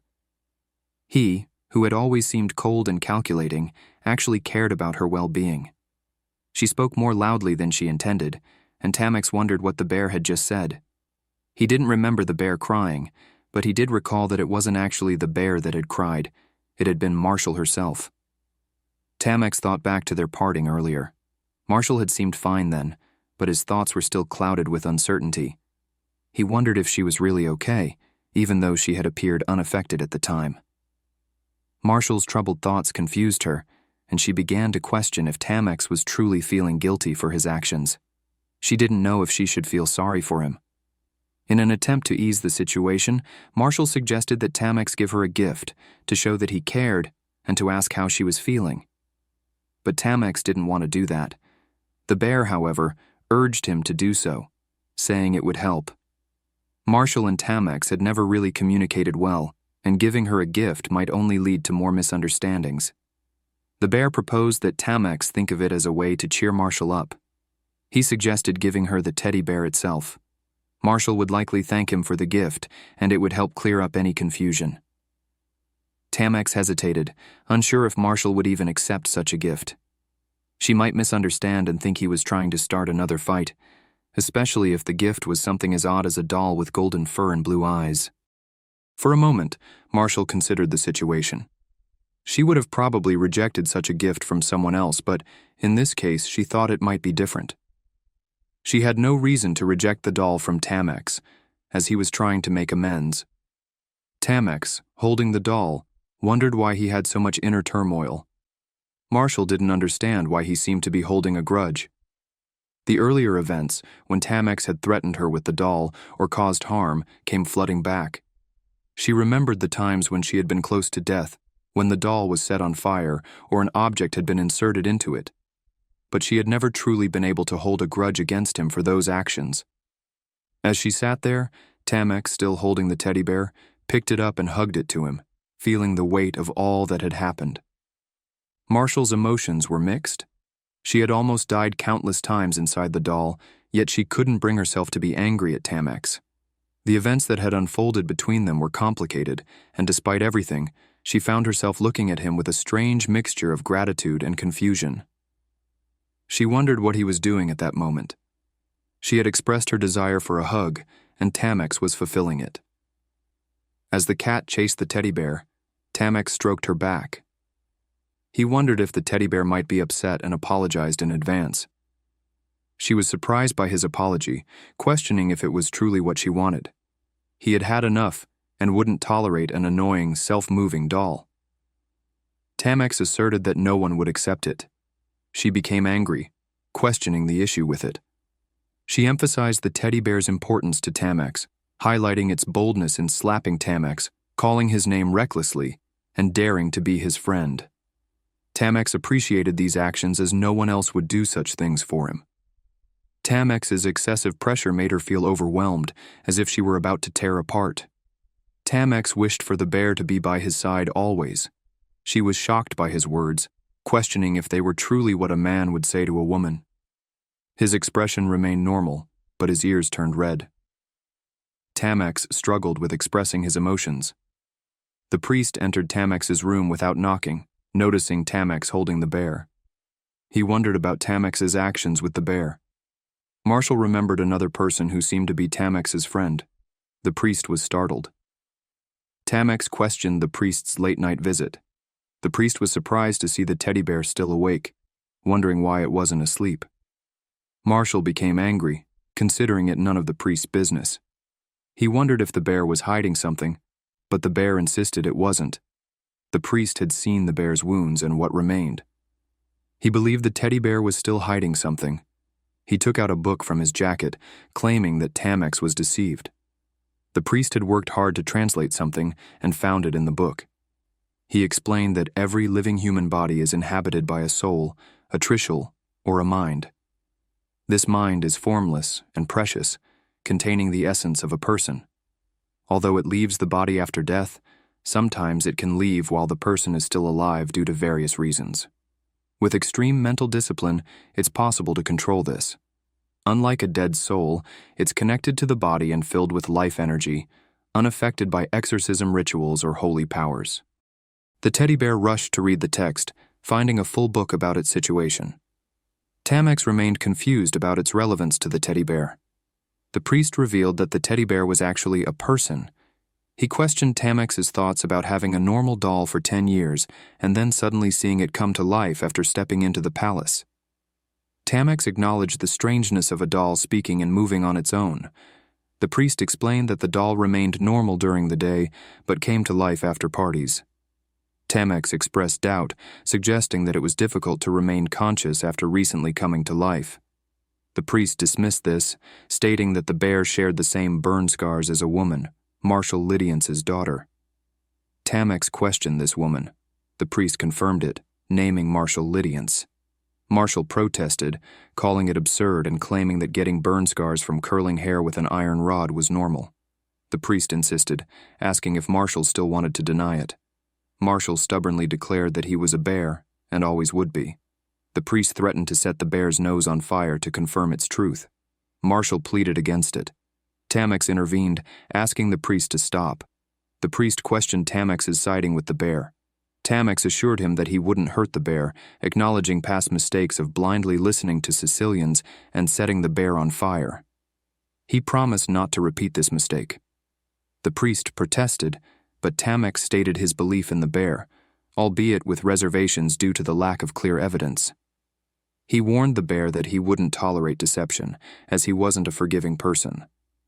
The bear realized its predicament, knowing it needed to leave that place the following day. Valerie was worried about Marshal, and was determined to get home as soon as possible, though Marshal didn't want her to worry about her unnecessary absence. Just as Marshal was about to leave, she saw Brandon standing there. He had also heard about the situation, and without saying much, remained silent. Valerie understood why he was quiet, but she knew it wasn't ideal to leave a party they had been invited to. After some consideration, she took leave from her father and set off for home. Valerie thought that her family would assume something had happened to her, and that might be why she left the party early. They probably wouldn't care about her absence.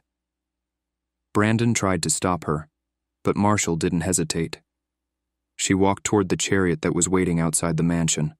Those 5 days, Marshal thought, would stay with her forever.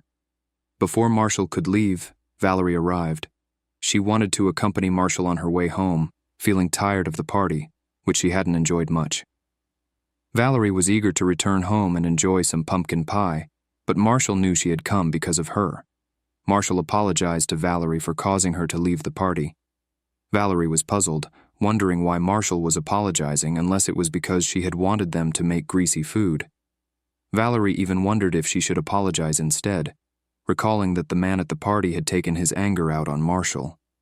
Valerie regretted not going with him and hitting him harder, and she thought that if Duke Tamex hadn't appeared, the situation could have escalated into something much worse. Valerie thought that Marshal had been trying to protect Duke by claiming she had hit the man with a plate, when, in truth, she could have simply said she pushed him, and he fainted. Even though Marshal was well-read and had a vivid imagination, she hadn't come up with a better way to explain things. Marshal, however, wasn't able to tell Valerie the whole truth, that it had all been real. Valerie wondered about Duke Tamex's appearance, as he usually avoided people and had a cold personality. Despite that, he had helped her when she needed it, which made Valerie think he might not be as bad as people believed. He had even apologized for something he didn't do. Marshal had disagreed with people's opinions about him, saying he wasn't as cold as others made him out to be. Their first meeting hadn't gone well, and Valerie had been afraid of him because of his icy demeanor. But after their misunderstandings were cleared, Valerie came to understand him better. Tamex had been gentle with the teddy bear, and she still hadn't thanked him.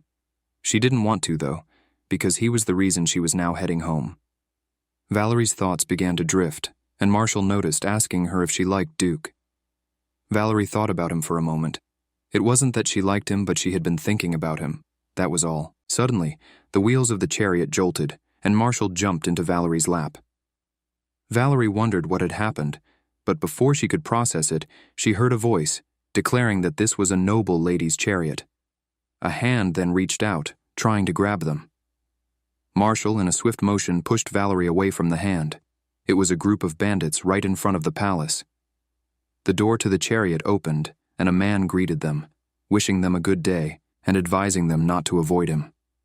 A bandit suddenly entered the chariot and grabbed Marshal's hand, pulling both her and Valerie out of it. Marshall was confused about how the bandits had appeared so suddenly. Valerie, seeing the situation escalating, offered them as much money as they wanted, hoping to avoid further trouble. The mention of money made the bandits happy, but Marshall had a bad feeling about what was about to happen. She warned them not to lay a finger on Valerie, but one of the bandits quickly grabbed her sister, telling her to be quiet and not move. Marshall, desperate to protect Valerie, bit the bandit's hand in an attempt to break free. However, instead of releasing her, the bandit hit her hard. The blow made Marshall dizzy, and she soon lost consciousness, collapsing into darkness. Valerie was left standing there, terrified and alone. When Marshall finally woke up, she found herself lying on the ground with no one around. She looked around frantically, trying to figure out what had happened, but she had no idea where they had gone or what to do next. Panicked, she ran toward the palace, hoping to find help.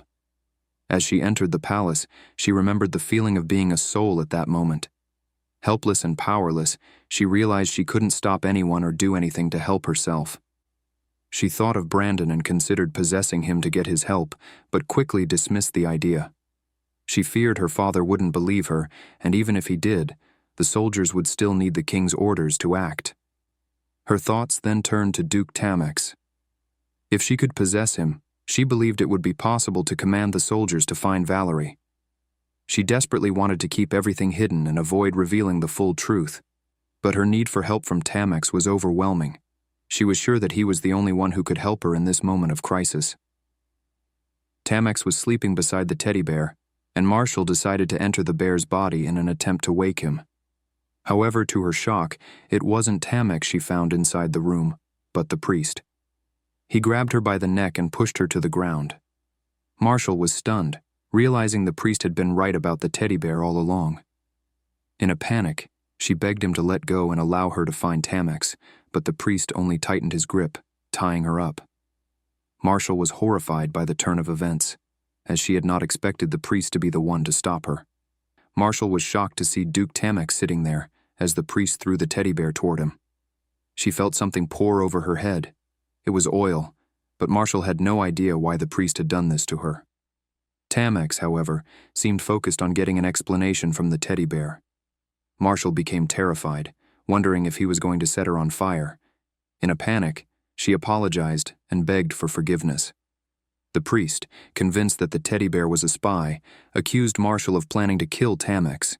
He claimed that she had brought a wicked object to his room and pointed to the secret room in the ceiling. The priest was furious and demanded to know why the teddy bear was apologizing to Tamex.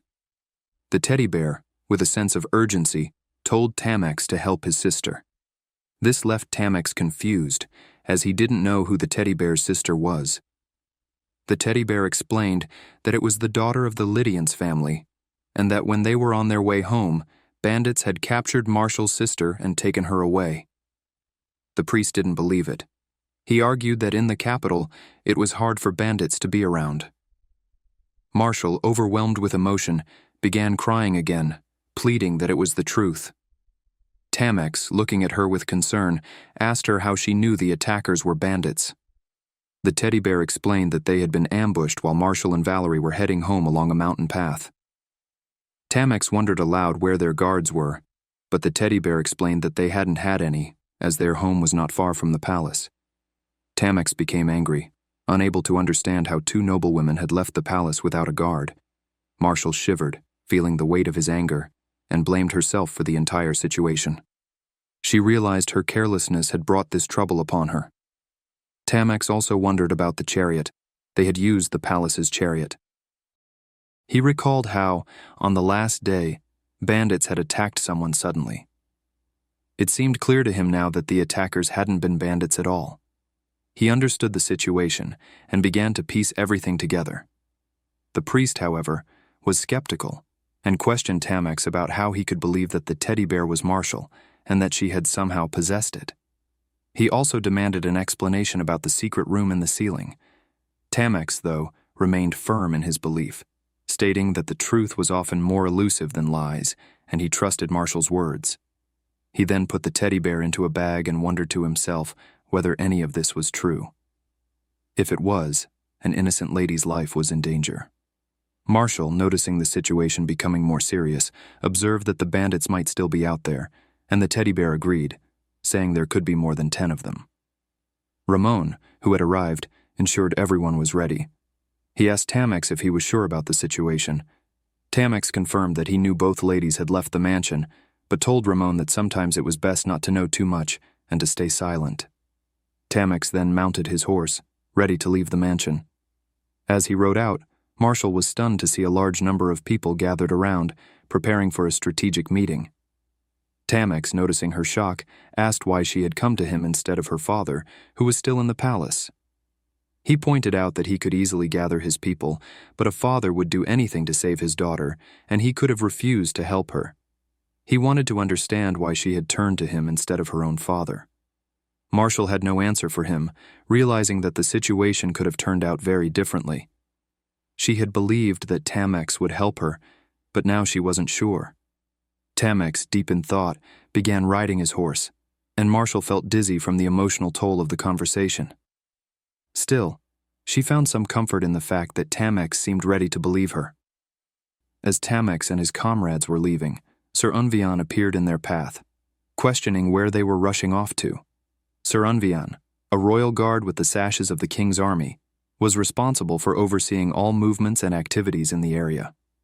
Roman, frustrated by Sir Unvian's tone, called him a barbarian, but Tamex quickly told Roman to stop. Tamex had expected Unvian to show up, and he knew that the royal guard could be of help. So he asked Unvian to come along with them. Marshall, confused by Tamex's decision, didn't understand why he would want Unvian's help. But they all headed toward the southern gate. With that, they left the area, the carriage in ruins behind them. They fled on horseback, and there were bloodstains on the ground. The blood didn't seem to be from a simple cut or stab wound. It looked like the aftermath of a struggle, which they all understood. They initially thought the blood could belong to a horseman, but Tamex wasn't sure. Marshall, on the other hand, knew that the blood was hers. Unvian, arriving at the scene, asked what had happened and if the blood had been caused by the bandits. Tamex didn't believe it could be the work of bandits, as their main goal was theft, and they would have taken anything of value. However, the carriage had been destroyed, and the blood was everywhere. Someone had gone to great lengths to cover their tracks. Ramon, noticing the signs, explained that the tactic of covering tracks was something used by barbarians, a strategy common in campsites. Tamex turned to Unvian, wondering what he thought about the situation. Unvian responded that he couldn't make any judgments based purely on what he saw. He noted that removing traces wasn't a skill unique to northern soldiers. Unvian wasn't ready to accept that it was the work of barbarians, but Tamex, angered by the fact that 2 noble daughters had been kidnapped, raised his voice, unable to control his frustration. Marshall understood that the kidnappers were not ordinary bandits, but something else entirely. The tension between Tamex and Unvian was escalating, and the situation was growing more chaotic. Unable to find a clear path, Tamex ordered everyone to split up and search for any traces they could find. Finally, Unvian spoke up, saying they wouldn't find any traces if it was indeed the work of Tamex's soldiers. He explained that they would most likely choose a safer, well-trodden path, which would minimize their risk. This, however, did not help them locate the 2 missing women. Tamex, still determined, insisted that someone must have seen them. Unvian, in his calm manner, explained that preventing a witness from speaking was much easier than avoiding the eyes of pursuers. He added that these soldiers, if they were indeed Tamex's, were battle-hardened and wouldn't hesitate to cause trouble if needed. However, he cautioned that this theory would only hold if they were his soldiers. Tamex, unfazed, made it clear that even if they were his soldiers, they would be punished by imperial law unless proven innocent. He would take full responsibility for the situation. Marshall, feeling the weight of the situation, blamed herself again for dragging Tamex into this mess. Tamex, acknowledging her guilt, turned to Unvian and told him that Count Lydiance's daughters had been kidnapped. Unvian was shocked by the news. Tamex, in a stern tone, reminded Unvian that the king loved his family dearly, and if things went wrong, those involved would not be safe. Unvian, his mind racing, asked which daughter had been kidnapped. Tamex, showing his growing impatience, punched him away, saying it didn't matter which daughter was taken. Both were missing. Unvian stood there, overwhelmed by confusion and fear, struggling to comprehend the gravity of the situation. As they ventured deeper into the jungle, the path began to fragment, splitting into multiple directions. Marshall, peeking out, noticed something shining in the grass. Just as Tamex was about to divide the group into two, Marshall urged him to look at something. Tamex dismounted and picked up the shining object, which turned out to be an earring. Marshall immediately recognized it as Valerie's. She was certain the earring had belonged to Valerie, and they speculated that perhaps it was a clue left behind by the kidnapped woman. However, Unvian, ever cautious, expressed doubts about the significance of the find. Tamex, on the other hand, was convinced it belonged to Valerie and ordered the group to follow him. He handed the earring to Marshall, who explained that it had been a gift from the Countess on Valerie's birthday. The earrings had been passed down and specially repaired for Valerie. Marshall recalled how Valerie believed that whenever she wore them, something good would happen. But now, seeing the state her sister was in, Marshall couldn't help but blame herself for bringing Valerie into such a situation. They continued pushing deeper into the jungle, unsure if they were on the right path. They reached a point where the trail seemed to fade, and it was unclear whether they should continue. The path was rough and not suited for horses. Unvian observed the grass and noted that it appeared to have been trampled, as if multiple people had passed through. Dismounting, he examined the area more closely. If the tracks had been made by animals, there would have been paw prints, but there were none. It became clear to them that bandits were hiding in the mountains, and they had to proceed on foot. Leaving their horses behind, they continued on, walking barefoot. Tamex, unable to bring Marshall with him, instructed her to stay inside the bag. He placed her back inside, assuring her that he would take care of everything, just as she had trusted him before. Marshall felt helpless, knowing she had to rely on him once again. She had only ever wanted to live a quiet, peaceful life without causing trouble. Yet now she found herself in this dangerous situation. She couldn't even cry as the bear, feeling trapped in her own helplessness. Then something unexpected happened. Someone touched her from behind, and before she knew it, she was suddenly outside of the teddy bear. She was shocked and confused, not understanding how she had emerged. As she tried to regain her bearings, she noticed that the teddy bear was burning. Quickly gathering her courage, she set her mind to finding her sister. She would not allow the bandits to get away with anything if Valerie was in danger. Soon, she found Valerie, who was arguing with the bandits. Valerie was struggling, trying to fight back against them, insisting that they should call for a doctor. The bandits, however, dismissed her, mocking her requests. They called them descendants of invaders, showing no concern for Valerie's condition. Valerie, determined not to be silenced, continued to insist on medical help, but the bandits grew more aggressive.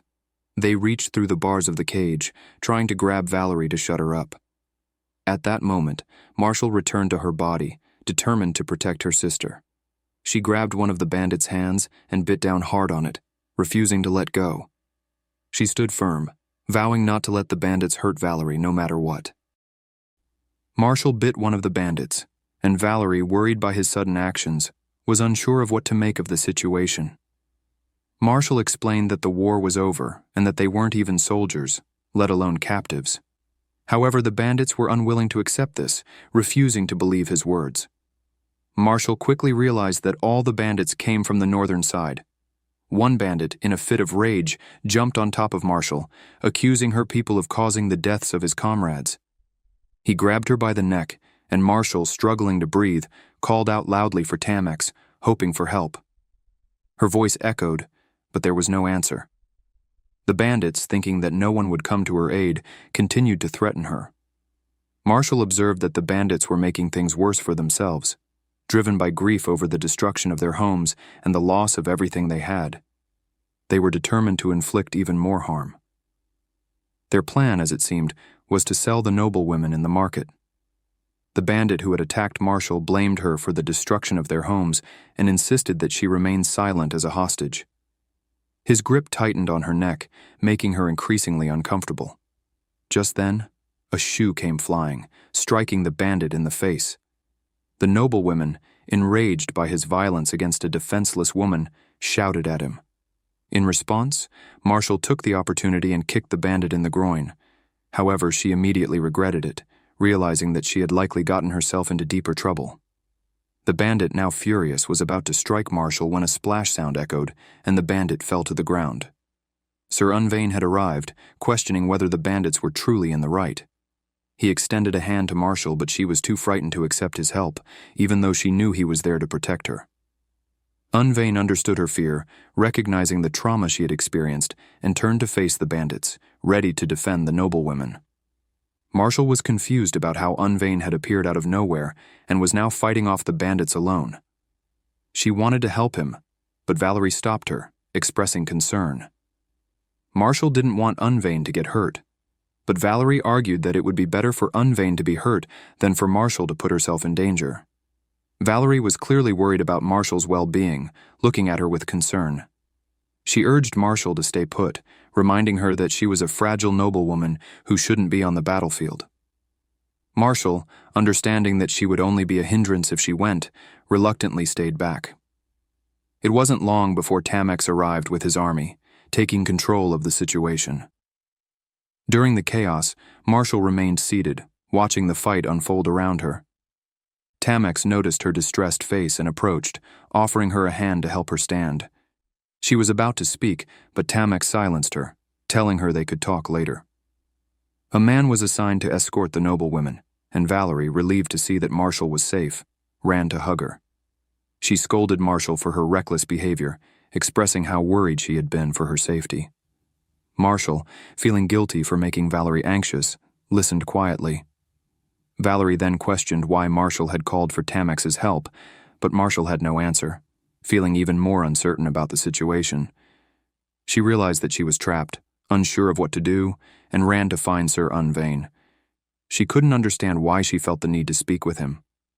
As she was running, she suddenly felt a sharp pain in her ankle. Unvain noticed her distress and asked if she was injured. Marshall, feeling awkward, apologized for her earlier behavior. Unvain offered his hand, but Marshall hesitated and avoided it, feeling rude for rejecting his kindness.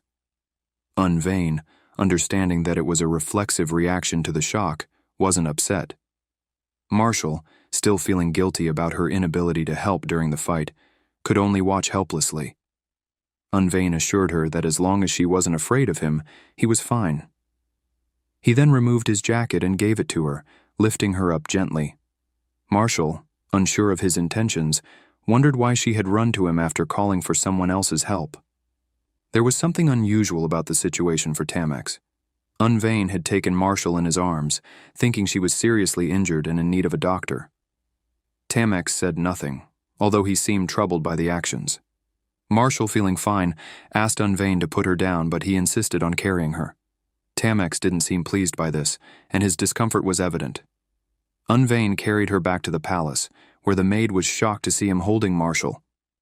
As Unvain continued walking toward her room, everyone who saw them was visibly surprised. Even her father and mother grew worried when they saw her being carried. Unvain gently laid Marshall on her bed. Soon, her father, mother, and Brandon rushed into her room, and at that moment the doctor was attending to Marshall. The Countess, seeing Marshall, nearly fainted from shock. Marshall, concerned about the Countess's reaction, felt a sharp pain in her hands. Just as she was about to collapse, Unvain caught her. Brandon, noticing the scene, hurried over to Marshall, but Unvain stepped back, removing his hand from her. Brandon, furious, demanded to know what had happened to his sister. The Countess, equally worried, insisted on knowing what had occurred. The tension was palpable, and everyone seemed to be suspicious of Unvain. Marshall tried to explain the situation, but finally, Unvain spoke up, telling them that Marshall had been attacked by armed men on her way home. The bandits had planned to sell them, but Duke Ludvillian had intervened and saved them. Brandon, now deeply concerned, listened intently. The Countess, still worried, asked about Valerie as well. Unvain reassured them that Valerie was fine and had been coming with the Duke, but he had taken Marshall first due to her injuries. The Countess, relieved, rushed to Marshall's side, apologizing for being more concerned about Valerie, as she had not seen Marshall with her. She expressed her concern for Marshall's well-being, though Marshall reassured her that she only had minor bruises and shouldn't worry too much. Marshall understood that the Countess didn't need to apologize, as it was natural for a mother to be more concerned about her children, especially Valerie. Marshall wasn't jealous of Valerie's safety, knowing her mother's worry was out of love. The doctor advised Marshall to rest, but no one knew when the Duke would return. Though tired, Marshall's sleep was disturbed when her father began to suspect how the Duke had learned about the incident. The Count believed that his daughter had been kidnapped, yet Duke Tamex acted so quickly to intervene. He began to suspect that it was all part of a trap set by the Duke. Marshall, realizing the trouble she was in, grew more anxious. Brandon, shocked by his father's accusations, argued that their family had lived in the capital for generations without any issues, and no one would dare to do such a thing. Yet the girls had been kidnapped in broad daylight. Marshall felt more anxious as her father continued to suspect Duke Tamex of orchestrating the kidnapping and using them as bait. Brandon tried to calm his father, but the Count refused to listen, his suspicions only growing. Marshall knew no one would believe her when she explained that she had been knocked out and had no control over the situation, especially regarding the teddy bear. Even Unvain began to have doubts. He couldn't understand how he had been able to discover the kidnapping so quickly or how he had located them so easily. Even more troubling, he questioned how Marshall had known Tamex was coming to save her.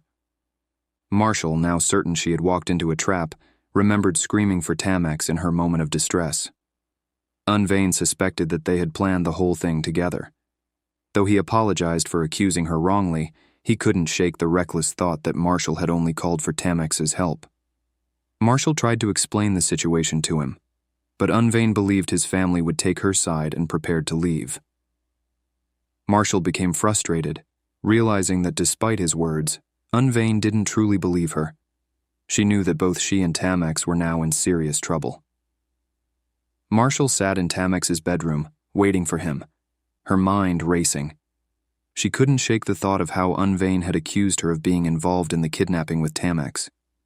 She remembered how the bandits, too, had come from the north.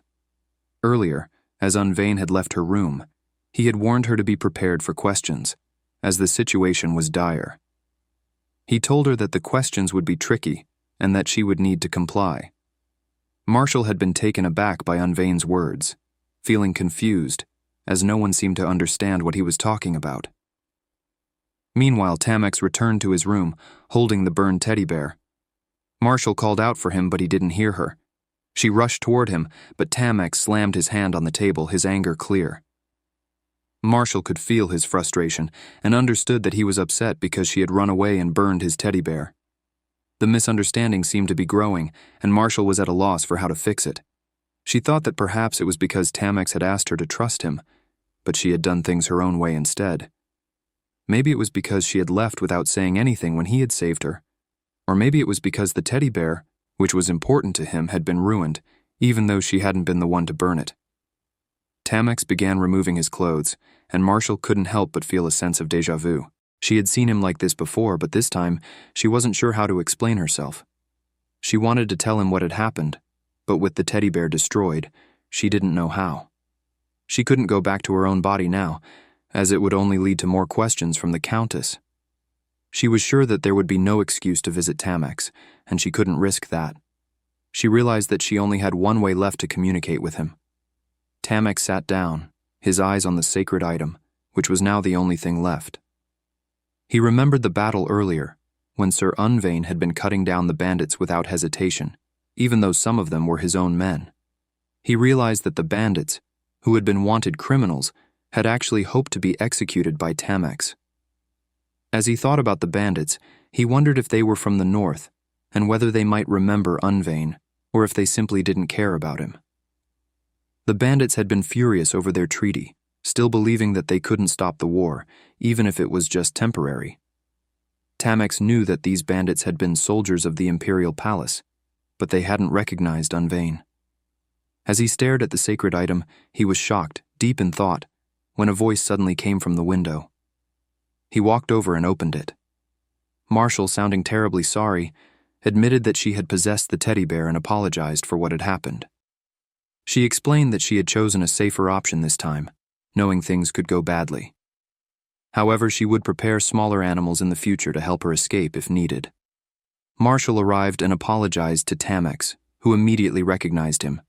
This time, Tamex appeared in the form of a sparrow. She bowed to him, despite the small limbs of her sparrow body, explaining that her bow should be considered a sign of respect. Although Marshall didn't want it, he sat down and asked her to explain everything, why she had possessed the bear and why she had approached him. Despite it being a long story, Tamex was prepared to share it. Though Marshall didn't seem as angry as before, Tamex could still sense his irritation, and Marshall was clearly scared by it. As Tamex began telling her story, she coughed, as she hadn't anticipated revealing so much. She explained that when she was 6 years old, she had fallen down the stairs and was unconscious for a month. Ever since then, whenever she went to sleep, her soul would leave her body. In this state, she could possess any human or animal body. This was a form of possession, but Marshall wondered if she could enter humans at will. She clarified that she couldn't just possess anyone she saw.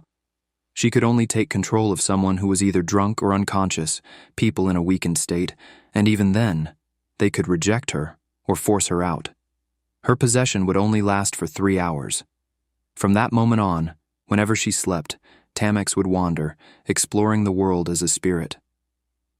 One night, while she was roaming around the palace, she came across a book about living spirits, which she said came from a wicked priest's text.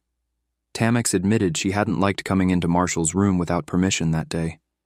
Though she knew it was her fault, she didn't realize it was his room. She had assumed it was empty when she came down from her own room above his and found his bag on the bed.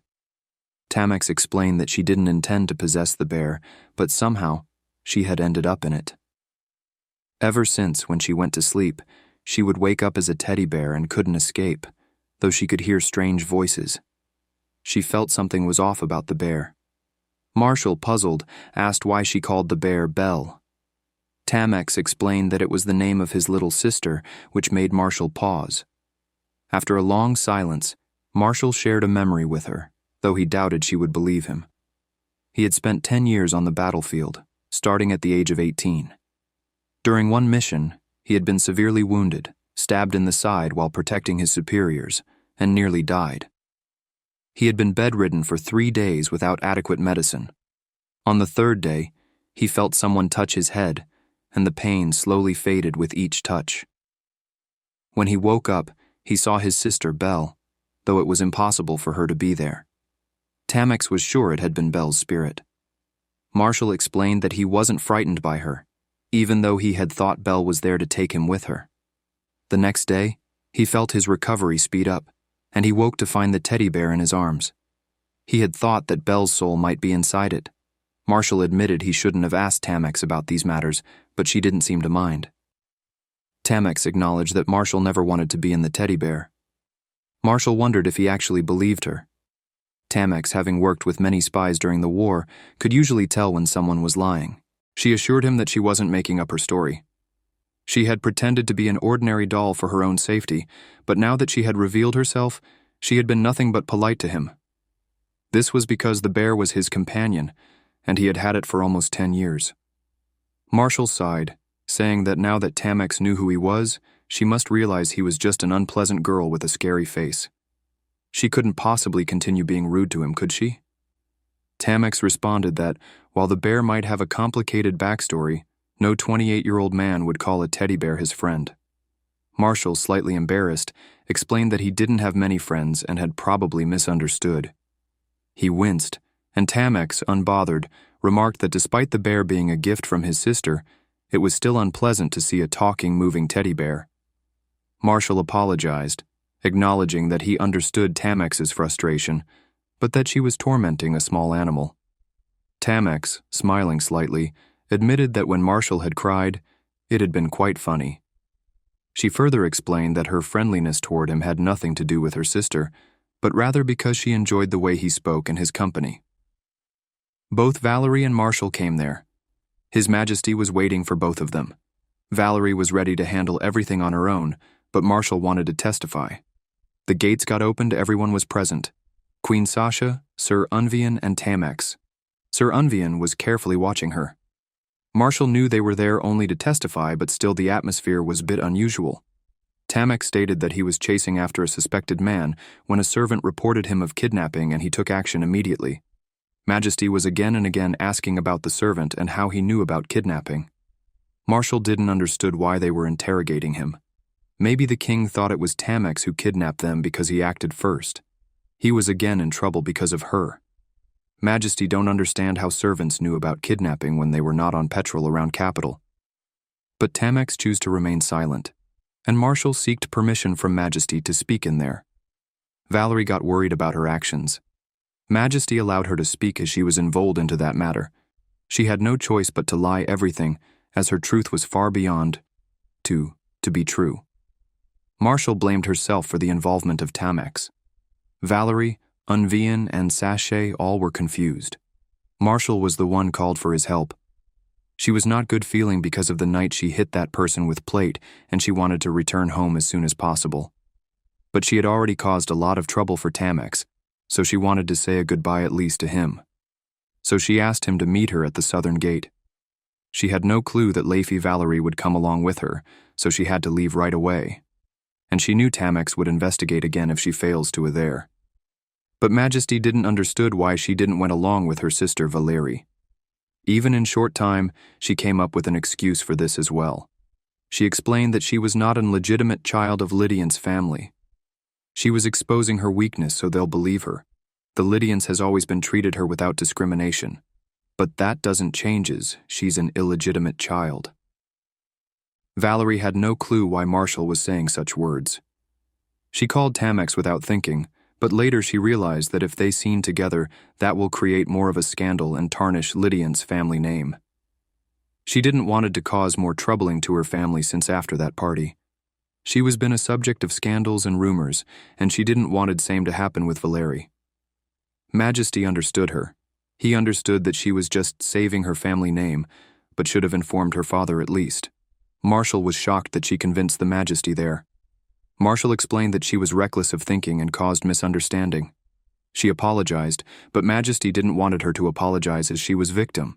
But Majesty was angry with Tamek that he tried to fool Majesty. As Majesty was expecting much better from Duke, even he apologized to Majesty as well. Everyone left, and Duke turned around as he was angry, but Marshall said not to thank her. He didn't understood why. But he has always been protected her. So this time Marshall wanted to save him.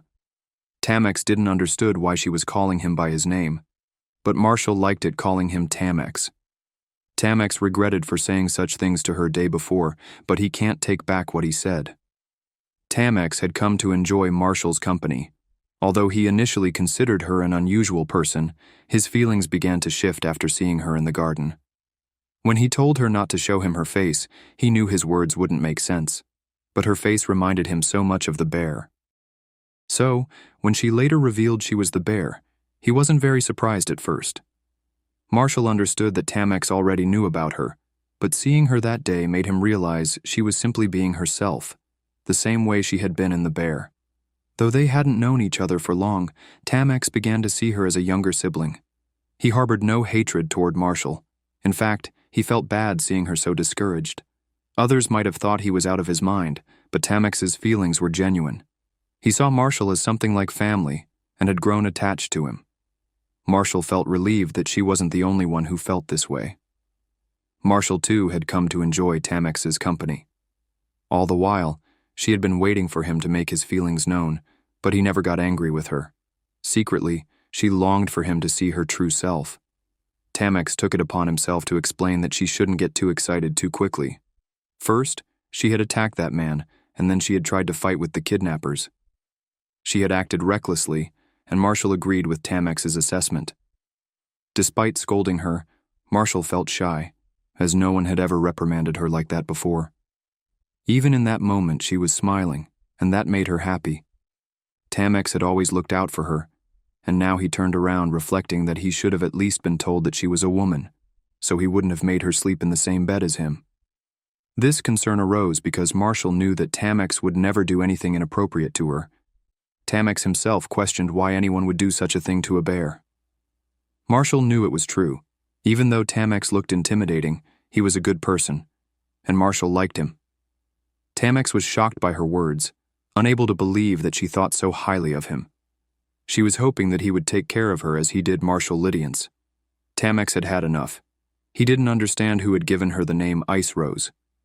At that moment, he realized that dealing with the teddy bear was easier than dealing with Marshal. Suddenly, Tamex stopped talking, and Marshal wondered what had happened. Just then, her parents entered the hall, with her father visibly angry. They were there to speak with Marshal. Tamex felt it was best to talk another time, as her father seemed upset and wanted to take her away from him. Marshal immediately realized that her father had misunderstood the situation. As they conversed, she wanted to do something, and Tamex advised her to visit him while she was asleep. He asked her not to wander around as a spirit, but to possess something and visit him instead. She was happy to see him again that night. Meanwhile, Unvian and Sasha were both wondering about the bandits. Princess Sasha questioned everyone who had helped her reach the palace, but no one seemed to know who was behind it. However, Unvian suspected that the bandits knew their tactics well. The Duke arrived, and Unvian informed him that the men weren't his.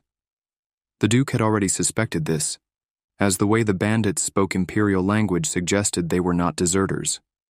Their attack hadn't just been a kidnapping attempt. It was also meant to frame the northern troops. Unvian and the Duke both knew that someone else was behind the bandits. Marshal and her father were walking together. Although Marshal had managed to convince the Majesty, her father was still angry about something. She tried to speak with him, but he didn't want her apology.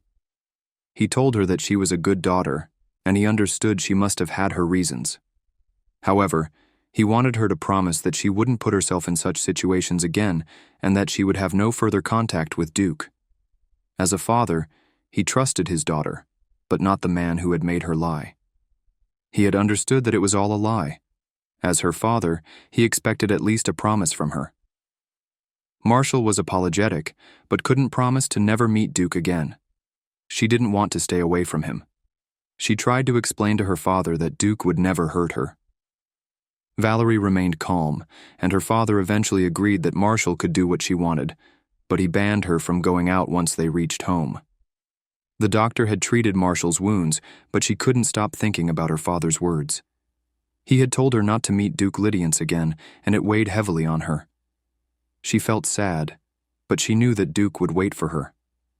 Lost in her thoughts, she didn't even hear Valerie calling her.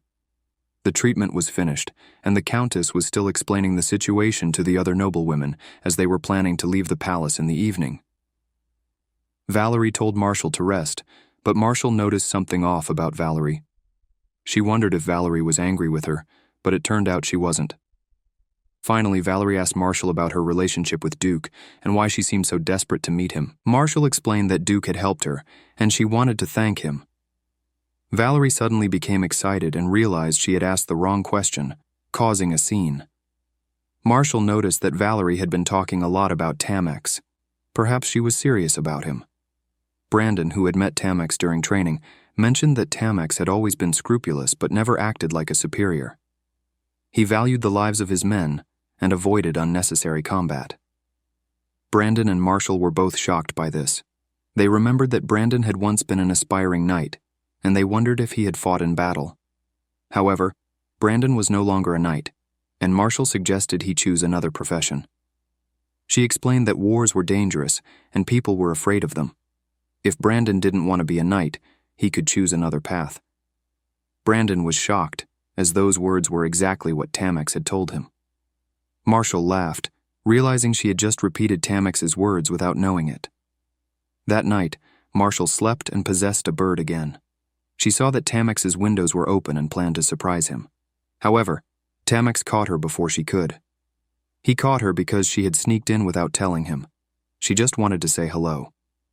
Tamex was packing his clothes, and Marshal wondered if he had lost a button or something.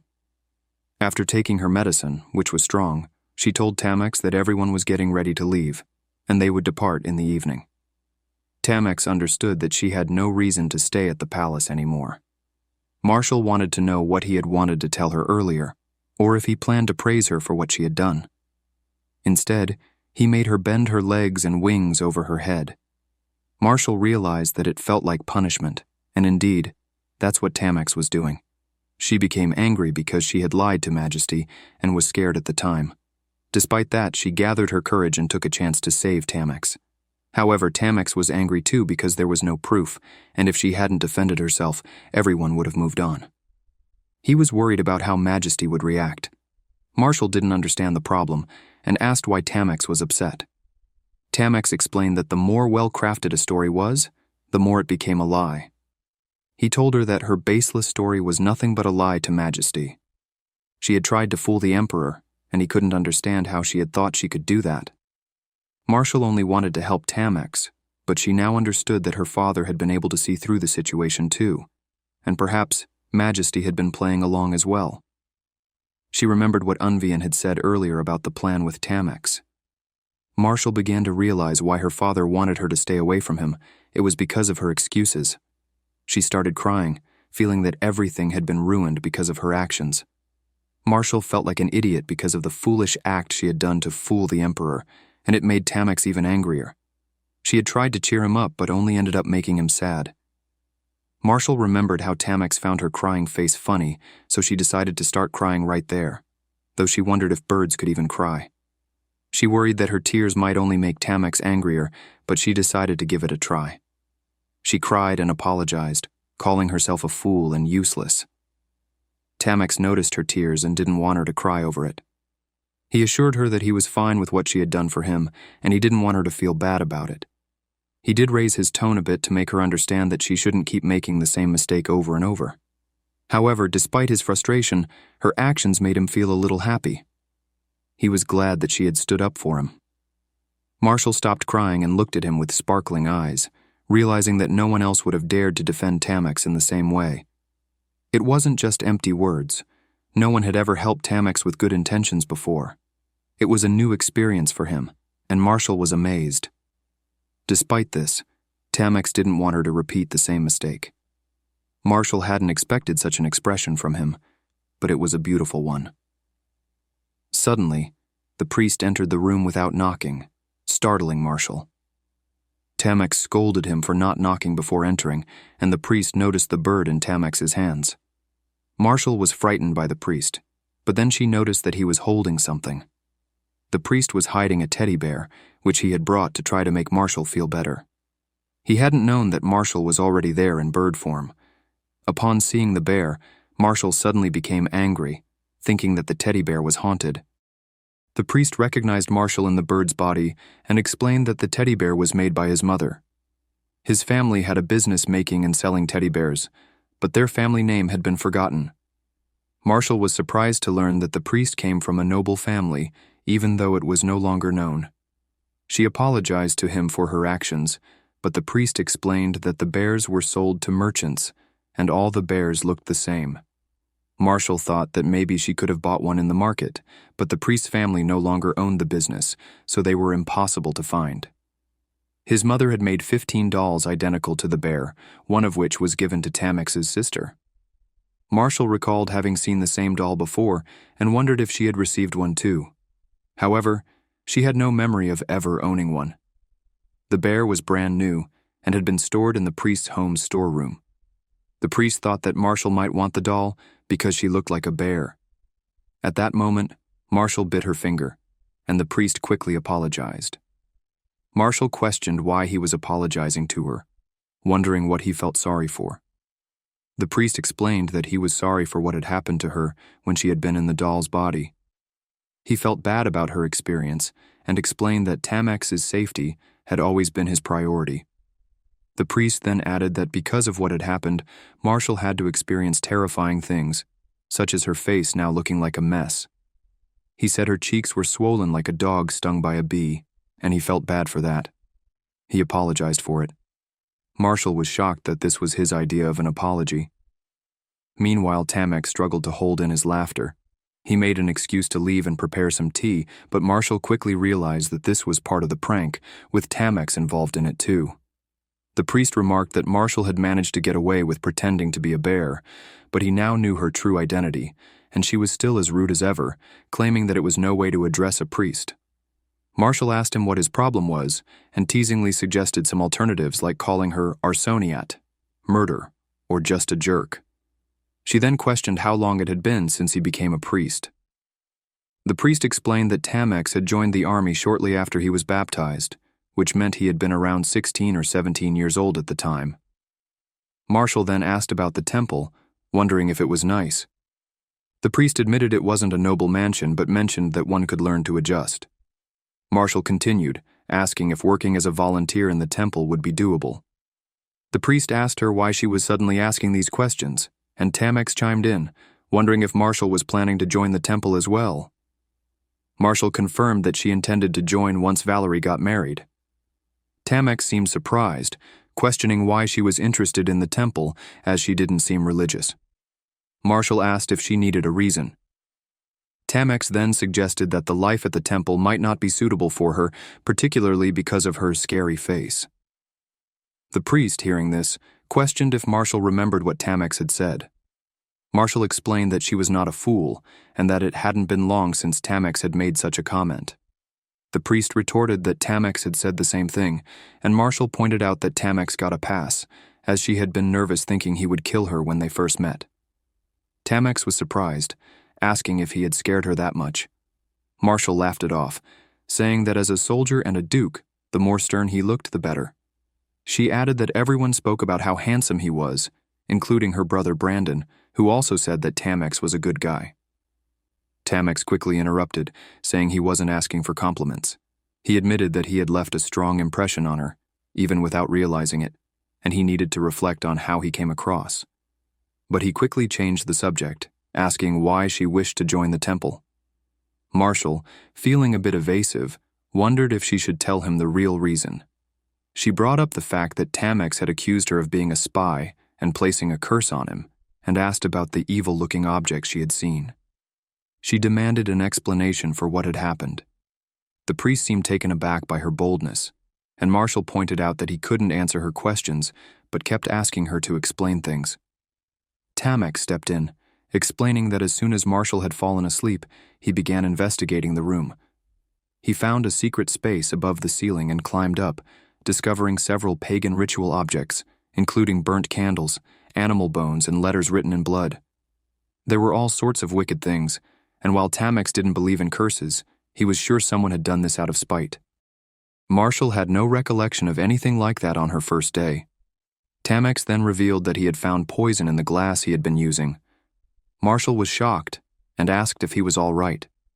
Tamex reassured her that he was fine, though he hadn't reported it to the Emperor yet. He also admitted that he had tried to track down the culprit himself, but had failed. The only link to the poison was the moving bear, which led him to wrongly accuse Marshall. He apologized for his mistake. Marshall, still stunned by the mention of poison in the palace, asked the priest if he had known about the secret space. The priest was surprised to learn that Marshall had known, but she explained that she had seen it when she came down from the upper floor. The priest was astonished, and jokingly asked if she could go through walls. Marshall quipped that it would be even scarier if she could open doors, which amused the priest. He asked what a spirit looked like, and Marshall explained that she looked the same as her human form, though she couldn't touch anything but could fly around as she pleased. She also added that people would get scared when they came into contact with a spirit. The priest agreed that it was frightening, and turned to Tamex asking if he agreed. Tamex, however, thought it was useful information. He said that if he ever sensed an unpleasant gaze, he would search the room, and if something felt off, it would likely mean Marshall was involved. Marshall rolled her eyes, feeling exasperated that Tamex was still treating everything like a mystery. Tamex then asked again why she wanted to leave a life of service, pressing her for an answer. Marshall, realizing how persistent he was, finally spoke up, explaining that she had lost many things due to the temple, her sister, her friends, and that all she had received were empty blessings. Living in the temple felt suffocating to her, as she couldn't go outside, marry, or have children. It was like being in a birdcage. Tamex seemed to understand, but he asked why she didn't consider living on her own instead. He suggested that she could make her own money, since she came from a distinguished family, and maybe even become a teacher or an artist. Marshall sighed, saying she couldn't see, let alone paint, and no one would want her to be a teacher. The priest then reminded her that living in the temple meant giving up her status, and he warned her that the place was run down. He explained that if his family had been doing well, he wouldn't have chosen this life. The food there was terrible, and he wasn't even allowed to drink wine. Marshall, though, sighed inwardly, thinking that if there were another way, she might have considered it. But it seemed pointless. She noticed it was getting late. The priest added that the high priest was always nagging, but Marshall, feeling the pressure, said she had to go. Tamex protested, asking her to wait, but Marshall explained that they were supposed to leave that evening. If she didn't hurry, everyone would be worried about her. She promised she would see Tamex again sometime soon. Tamex, still puzzled, asked when that would be, and Marshall simply told him later sometime soon before saying goodbye.